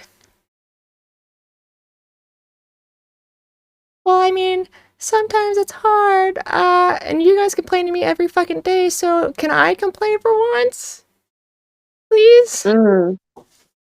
that or like one of the biggest things that I personally have seen a lot of in my DMs and stuff. So I make it very well known that if people have issues or people are struggling, reach out to me. I may not respond right away, but I'll do my best. The trauma dumping. Oh my goodness. Like some of the stuff, it's very, very hard. And then the next thing you know, like you've seen a couple of my posts, Clyde, where I'm sitting there and I'm like, look, like I'm having an off day. Like it's nothing personal to anyone. I need to take a break from this and like breathe. Because sometimes it's And then, overwhelming. yeah, I'll get from those same people who trauma dumped me, I'll get, oh, well, what's your issue with me? What's your problem with me? This, that, and the other. Why aren't you answering me? Like, because I'm a human being and I can't handle 24/7 trauma dumps. And I need to be able to take care of my mental health too, so I can do what I try to offer for people. I love this question. And I'm just going to keep using her as an example because she's... All right. This is, yeah, I saw the question. Because she's a badass. So... I love Amaranth. What I have learned from... Oh, no, I was bringing up Adriana again. Amaranth has actually come a long way. But here's the thing. So... I use whatever you want to get attention. But the problem with people using sex appeal, like I'm doing right now, is the people that do it, like Adriana, can't show cleavage, can't have anything that resembles a nipple poking through her shirt, even when most times it's just like a weird wrinkle, because she'll get banned. She'll get banned for mentioning Pornhub. I watched Hassan pull a whole ass vagina up that was like a diagram, and if she ever did anything like that, her ass would be yeeted off the platform just because of her history. So that's the negative to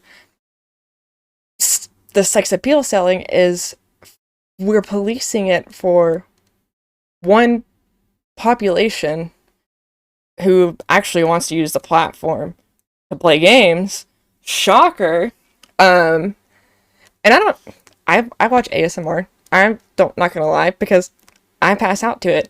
Now, where I draw the line at is, I haven't seen her live, I've seen her on YouTube, is there's this girl who, let me act it out for you.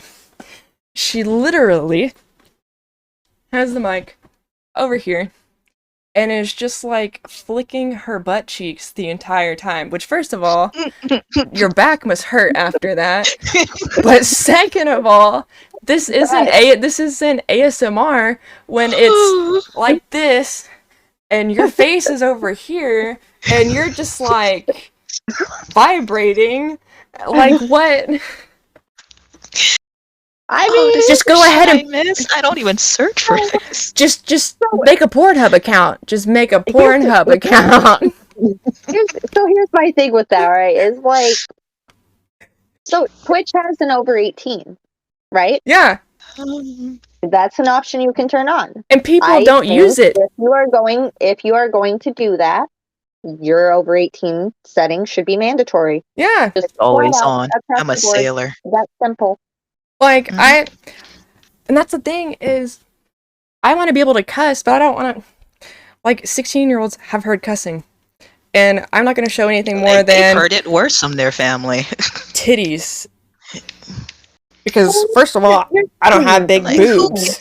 But second of all... offended by boobs. Yeah, but second of all, no one's jerking off to my cleavage. And if they are, they're not saying so in chat because their hands are busy. So thank God. Exactly. That's what I was about to say. Like, girl. Like... The internet's a weird place. But if they're paying, like, I don't fucking care as long as they don't mention it and they're subbed. Well, this is some we don't talk about Bruno shit right now. Yes. Like, This is the only version of Don't Ask, Don't Tell. And that's the thing. And those are the people that come into Adriana's chat, are people that, let me read this. At Adriana Chechik, if you even have a degree, I'll tip $50 and I'll come all over my own face every single day until you quit Twitch. That sounds like a solid deal. Like, first of all, do you realize you just posted that to 4,000 people plus? That's a quick $50. But second, like, that's a bold ass thing to say to someone. Like, damn. Can you imagine if someone said that in real life to you? So I'm gonna real quick. Hold on, I just want to go over what Twizzy just said. I feel like there are adult workers who really want to game, like me and Malkova and a few others, but women like Amaranth can twerk in a bikini and make sexual gestures and not get in trouble. She does get in Twizzy, trouble sometimes. You've watched my streams. I have totally made like the jerking off douchebag motion with the complete yeet. Like, here's the thing, right? If that's their brand, if that's their channel, at the end of the day, that's the type of content they're choosing to make. Yes. I don't think it's anything different from when a guy sits there and says like, "Oh, dude, nice cock," like, or something like that. You know, like I feel like it's just that's how that person chooses to express themselves and create their content. And because of how big of a platform Twitch is, we all have those opportunities to tune in and be like, hey, I like this, or hey, this isn't my cup of tea, and move along. But this is I the feel problem. like a lot of us compare. So Amaranth can get away with that, but like Amaranth can probably get away with like throwing a banana. But if Adriana were to like peel a banana, she would get banned. See, and that is an issue. Yeah, and that's my biggest problem is with people with the sexual content is you can't police it for one people because first of all, Twitch, open your fucking eyes. She's not gonna be banging dudes because it's in the TOS. She's not gonna be doing porn on Twitch because you can't. Mm-hmm. But by God, if she wears a leotard, yeah, she got banned last month because she was wearing a leotard. It was for inappropriate attire. She got banned for a popsicle. See, that's fucking stupid. But you can throw the fucking mic. And Yeah, you can twerk your ass cheeks together, showing everything, but like the whole entrance.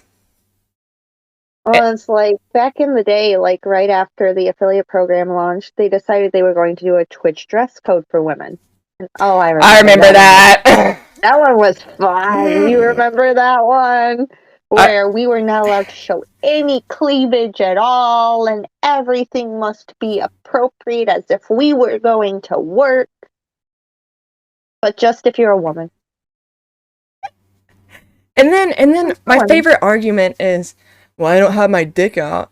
First of all, I don't have my pussy out. You're not supposed to have it out. It's my cleavage. It does this naturally. Do you think I can? I mean, I can, because itty bitty titty committee. Well, not like itty bitty. They run away. Gravity just, they hate each other. They're on a quest. It's fine. They're on vacation. So it takes a push-up bra, but it's still like, it's natural. Where it's not natural, if your balls have cleavage and they're just out. Because first of all, no one wants to see that. And second of all, people like cleavage. I like it. I like seeing nice titties. But you know what you don't do? You don't come in a chat and go, nice rack. It's, oh, cool game you're playing. Because I have to delete every fucking comment of them coming in. Oh, boobas. Are those fake? Did you get a lift? Did you get this? And see, yeah, if Adriana were to make that, she'd get banned. If she were to make the jerking off motion, she would get banned. And that sucks. Because she's having to anxiously stop herself from making hilarious jokes. Oh, and you have a good night. You can't be yourself. You're not allowed to have fun. Right. And like, that's the thing is, it's like, if you're gonna have a rule, it's gotta be presented the same exact way across the board. Like, a lot of the problem is too, like, Twitch does have that notoriety of creators making money.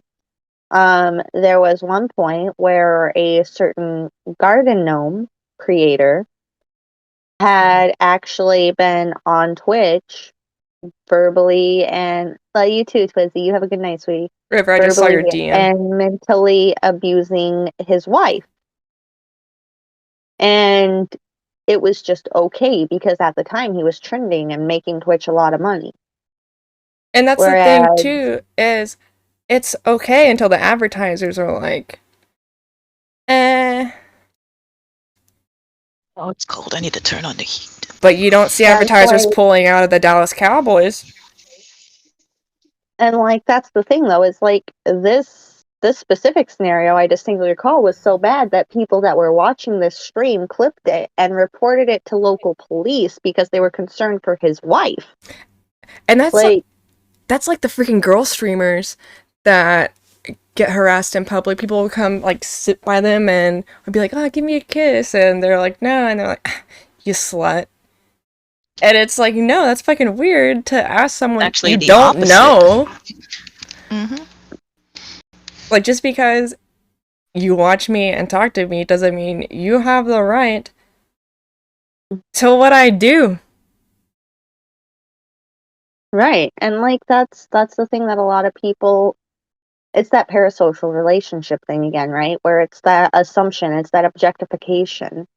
And it makes it even sadder to realize that with gaming as a collective, especially in the competitive scenes with esports and everything, like it's, whether people want to acknowledge it or not, doubly so for women in this scene. I mean, shit. How many women did we hear speak that are in high level roles or have put in absolute hardcore fucking work to pave the way for us? And they have to be prim and proper to be acknowledged. Because if you're not prim and proper, then it's just your boobs. I can't open this. I feel like a baby.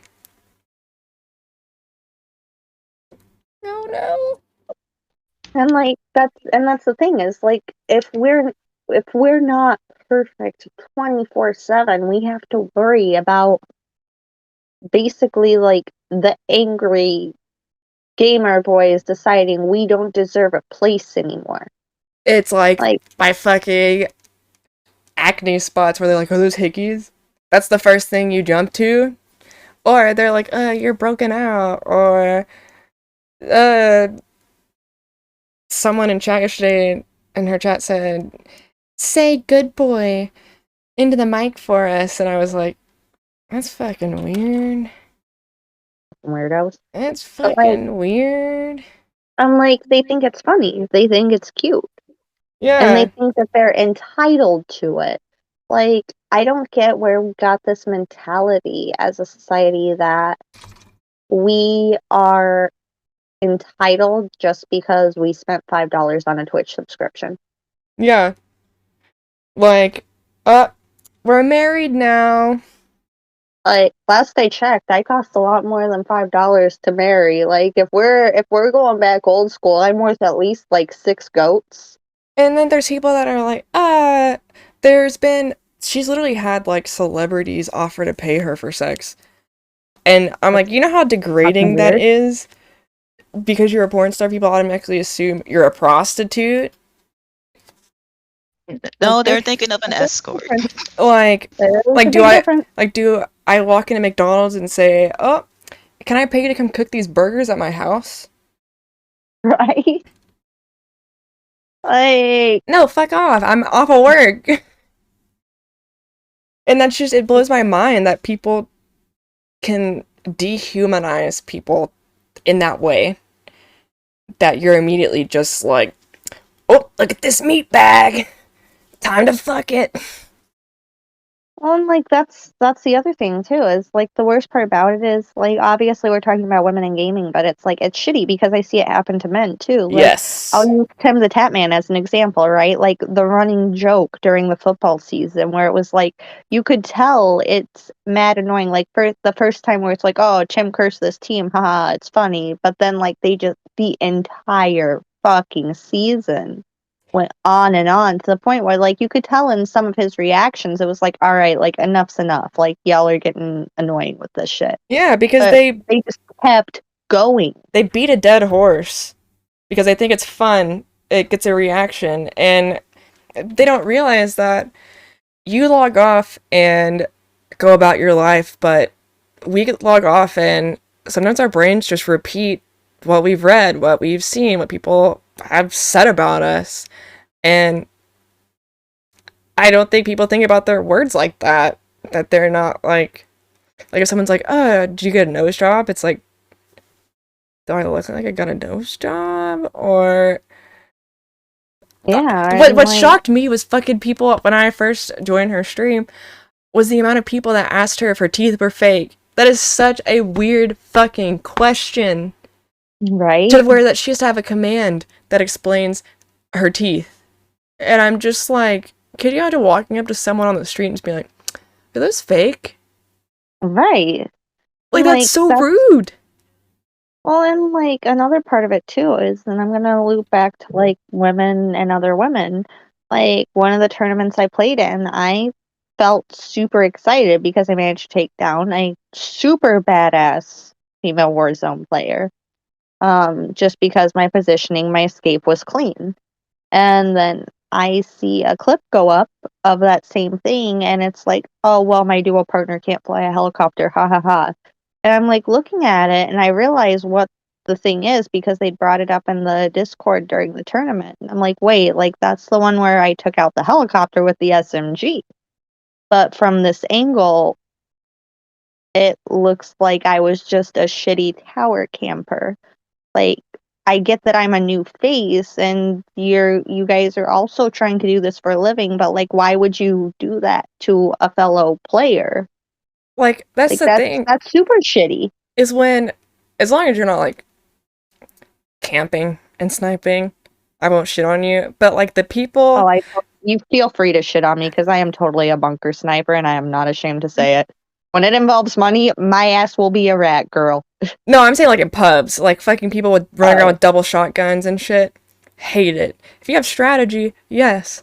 But if you're playing pubs and you're being that sweaty, I will shit on you. But if you're being sweaty and you sniped, you collided me with someone and then turned around and sniped 3 other people, I'm gonna hype you up about it.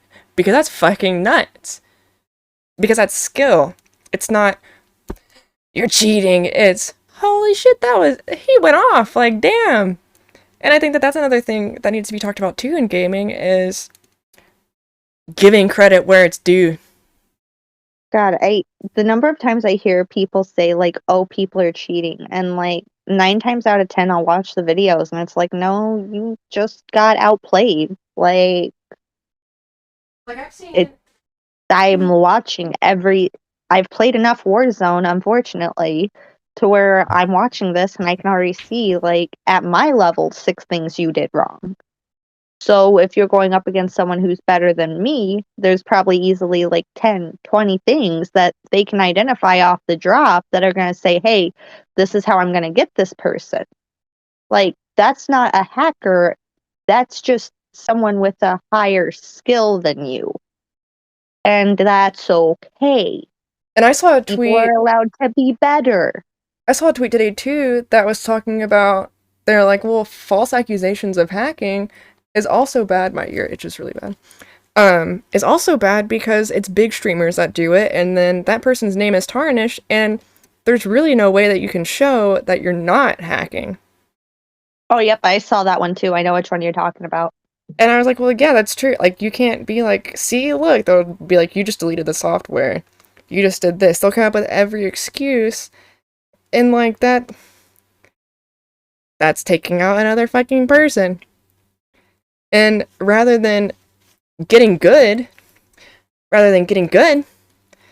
you just have to stoop to making excuses for why they were better than you.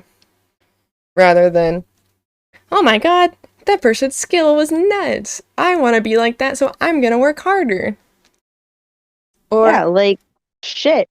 I literally don't know the first thing about Car 98 builds, for example. And I knew I was going into a customs Vanguard tournament. So what do? I took my happy ass on over to Twitter because I have a lot of friends who are way better at Warzone than me. And I was like, hey, is anybody willing to share a solid sniper build?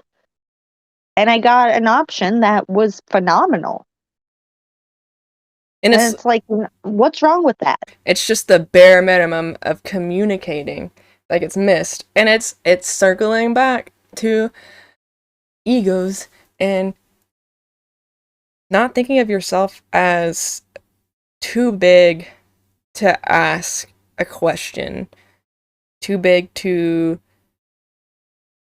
not know. And the thing is you don't know everything. You're never gonna know everything. And that's what I get called a know-it-all a lot.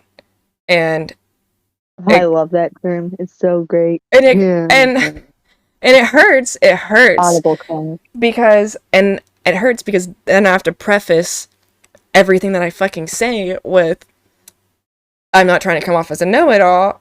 I love educating. And when I do know about something, I fucking talk about it because I'm not going to not talk about it. And if you're wrong, especially with science, I'm doubly going to talk about it because that's dangerous. But like, I genuinely believe that the more information, the more educated people are, the better equipped they are to make rational decisions, to make good decisions that will improve lives rather than just make it harder. And we make it harder on ourselves by doing that. Like, people that call me a know-it-all, I immediately am like, okay, so your ego is making you deaf. Like, I've never thought that I've known it all, but I do when I don't know something. You know what I do? I ask someone, or I fucking Google it. So then I do know it for that next time. And if you're not doing that, what the fuck are you doing? Right, like, and that's the thing too, is I'll tie it back into that Car 98 thing, right? Like, I Googled it and I saw like 300 different meta builds, quote unquote, because Yeah. we know how that goes with COD. Everybody's got their own meta build, especially now. But like, that was the thing, is I'm like, okay, I'm looking at these and like, I don't fucking know which one's gonna be good or bad. Like, I don't have that much experience in COD. I haven't been playing that long. Hey, friends who know this way better than I do.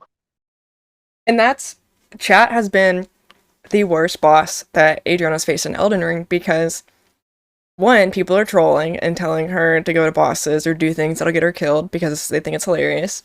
And two, they want her to play that specific way. Like, she has to explain 50 million times every freaking stream. I play this way. I like playing this way. Give me help that is going to help me play this way, not the way that you play. And it's back to expectations. People feel and expect people to do what they want them to do, and it's no, people can play different ways. That's why there's different classes in the fucking games. And no one's too stupid to learn it. No one isn't good enough to do it. They just have to figure it out. But you know what will happen? They will quit if you just keep saying, oh, you can't do that. You're dumb. Why are you even trying this? Ugh. And that's so wild. And yeah, every viewer's way is different. And so there's conflicting advice, and then there's people that end up shitting on each other in the chat, like, you're wrong, or it's this way. And it's just kind of like, help her with the one fucking situation that she's asking for help with. She doesn't want an encyclopedia. No one wants an encyclopedia because you can't take in all that information at once. Like, if we have a problem, we ask, and you're there to try to help with that specific problem. Not our whole lives. And that's also what we come across as women, is we ask for help in one thing and they're like, but you did all of this. You should do it this way. And it's like, no, I'm happy doing it this way. I just wanted another opinion on how I'm doing this specific thing. And it's like, no, you do it like this. And then you do it like this. And it's like... So, Why? Good point you bring up there, actually. And it's funny, and you're gonna laugh about this one. So anyone who's watched my streams knows I no longer use Facecam. I haven't been using Facecam for quite some time, in fact, and it's been lovely.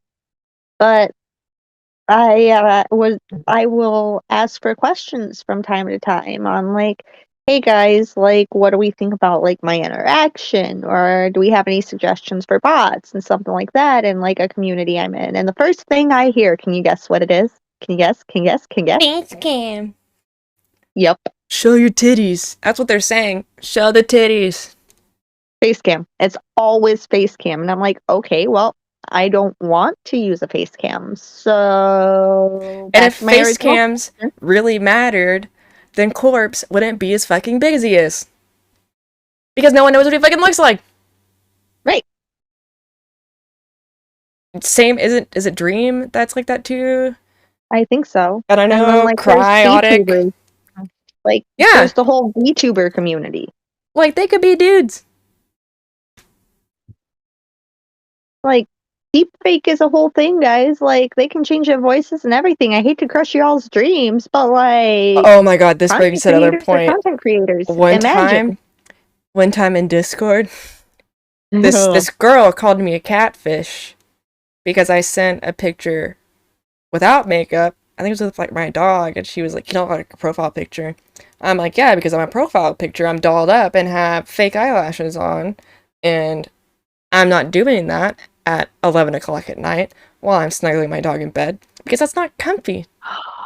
Son of a bitch. I'm sorry, I don't look flawless 24/7. Who fucking does? I want to see you look hot taking a shit. Please show me how sexy you are with a fucking stomach bug just throwing Or a up. flu. Yeah, and you've got snot. Like, first of all, I know that you've seen us at our ugliest because, oh god, this is about to be crass. Because our eyes, we got tears streaming down our face while we're fucking fighting for air just to suck dick so that you don't bitch so much.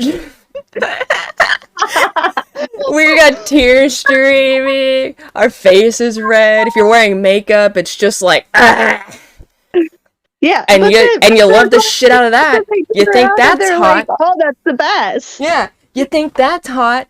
You brag about it. But God forbid me take off my eyelashes to go to bed. How dare you?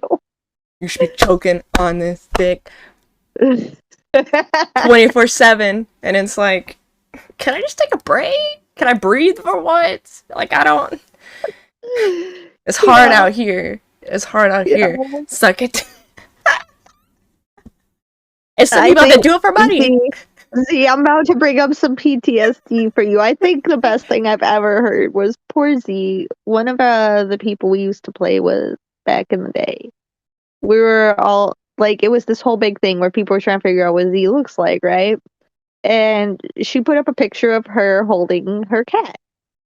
And one of the people was like, in a side conversation, they called me and we were talking about something completely unrelated. And the first thing I hear is like, I'll bet you Z's hot because of her hand. I saw her hand, and I'm like, the fuck? Hey, maybe they're like me and they're like, that's a nice ring.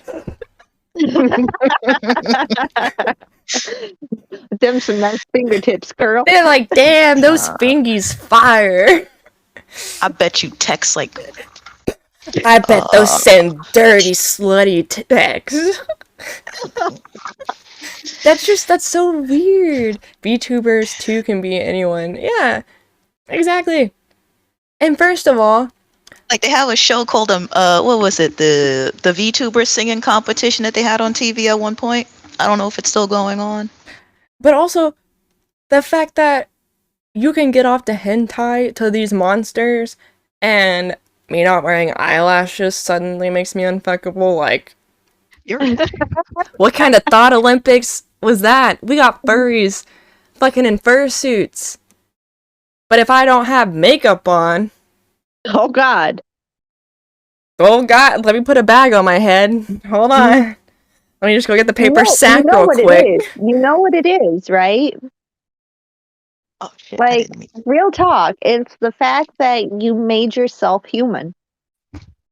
Yeah. You went from being this easily objectified, easily sexualized being to a normal human being.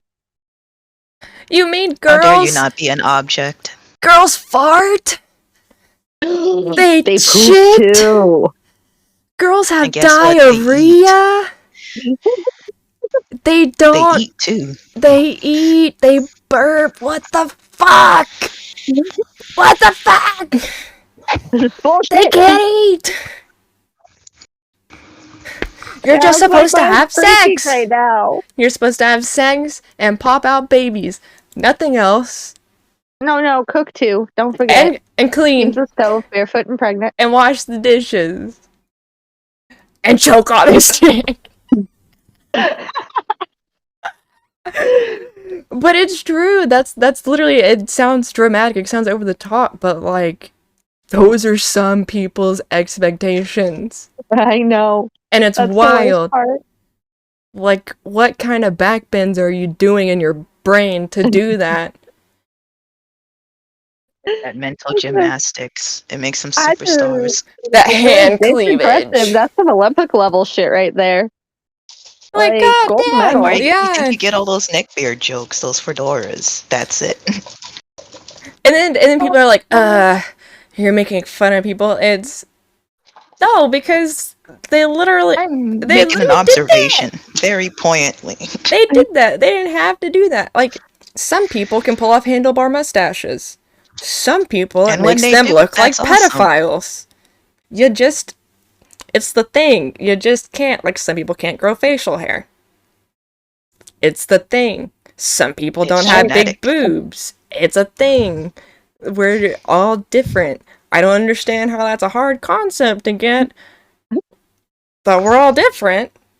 I don't know. Shocker. You're going a little bit too hard in this. Like, my brain's gonna hurt. What do you mean? Like, we're not all perfect beings 24/7? Like, it's like, and that goes back to the expectation with porn stars of, like, imagine being in a relationship or like talking to somebody and really liking them, and then one day you're just like, you're sick or you're feeling bad, and you're like, I don't really want to fuck, and they're like, but you did it here, and it's like, bro, I am throwing up right now. Like, go jerk off. What? How self-serving can you be that you're like, or when, God, if anyone ever snapped at me, but I was about to be like, if anyone ever snapped at me, that would be a time that I'd throw something. It would be these hands, but also like a brick. Or I'd just break their Always fingers. have some brass knuckles. I But, do. But They like, travel with me. that's the crazy thing. And I remember a story. My great grandma, her husband, him dying was like the best thing to happen to her, because he used to have a bell that he would ring when he needed her. Ooh, one of those really old schoolers. Ooh. And I was just like, imagine being just stripped down to a maid, because at the same time, there's no like love and support there. There's no compassion or It's master and servant. That's all Yeah. it is. and some people like that. But you know what? Surprise. People in the BDSM community sometimes turn it off. They sometimes are like, I want to be chill today. And that's okay. Today's not It's a jumpsuit okay. day. Today is a regular day. Like, it's just the disconnect of being able to say no. Like, imagine if someone's like, you can't, like, every step of the way you're like, no, you can't do this, to where you just don't do anything anymore. You're so boxed in and your walls are up because of all this stuff, and then you just have to be a bitch sometimes because of that. Mhm. And it sucks because feeling like you're a bitch sucks. Because you don't want to, but sometimes you have to lay down the fucking law. Or else he will just railroad on by you for some reason. And that's wild. Mhm. And that's wild. Exactly. All right. Well, ladies, I just saw what time it is, and my dumbass has to work tomorrow. It's time to get drunk and play Call of Duty and listen to metal Hey. music. Playing Overwatch this entire time. All right. Well, ladies, Z, Cly, thank you. Cly, you did phenomenal, darling. I was Thank nervous. you for screaming. Girl, you I'm so always glad do I great. did. Because now Like, I I can feel download like it. you always go into these and you're like, oh my god, I'm freaking out. I'm so nervous. I'm gonna do so bad. And you like absolutely kill it. So again, great job. You've done phenomenal tonight. This has been an awesome talk. And also the guys who are not here that work here, thank you to them for sharing their insight and asking questions and just generally taking interest and having the discussion because it's so fucking important in this day and age. Like, And there's we not enough really people who are good. willing to answer the questions. Like, Mhm. in a non-confrontational way. Because, yeah, don't get me wrong. I know for a fact there are some bitches that you may be like, well, like, what are you struggling with in gaming? And they're like, what am I not struggling with? And it's like, hold on. Back it up there. I was just asking. So that's why I like Exactly. these. We need more open forums. Oh, what's it Yes, we're called? gonna have to do another one of these for real, Yes. because this was a blast. Yes. And I definitely want to try to get, like, I'm going to try to talk Adriana into it because she has a lot of experience of, like, the crazier shit that happens that I can't even imagine.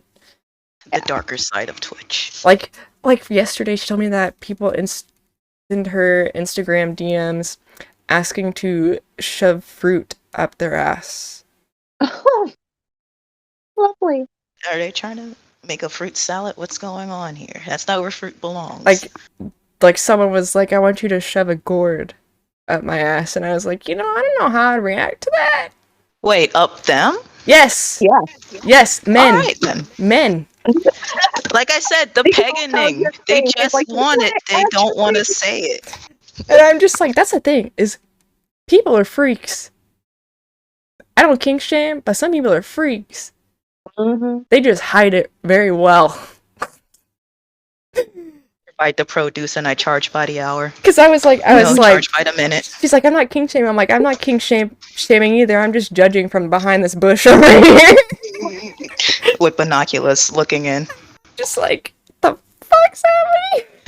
Some weird shit's going on here, but I'm not going to stop watching. Quick, get the popcorn. Because we all love watching car crashes. Exactly. But what I will do, Clay, I'll look at my schedule because obviously, in 12 days, I am going to be traveling to the West Coast. Super excited. Nice. But I'll look at my schedule and let you know which days I'm off so we can actually plan another one of these because I feel like with a little bit more lead time than the whole 2 days I had, I feel like this could actually be a really good thing to do, like ongoing.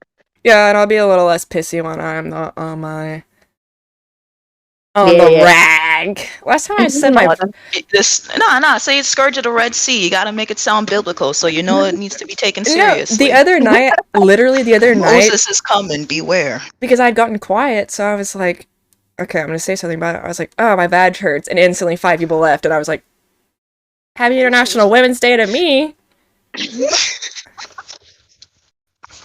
You could say, oh, my nuts are stuck together, and I'm like, that's cool, pull them apart. Whereas if I'm like, that's not where glue belongs. You should know better. All right, ladies, I gotta get my ass to bed. Thank you Get again, some sleep. both of you. I enjoyed it. Remember, I have no life. I'm usually asleep or just wandering. Same. Alright. Good night. Alright, adios. Cool. Okay, chat. 2 seconds. I will be back. I'm only ending stream so that when I go to download this, I don't have to like chop it up. Make my life easier. But we will be playing Vanguard next, running our sweaty lobbies and jamming out to the emo tunes. So give me 2 seconds, and I'll be back. Thanks for coming. I almost hit the wrong button.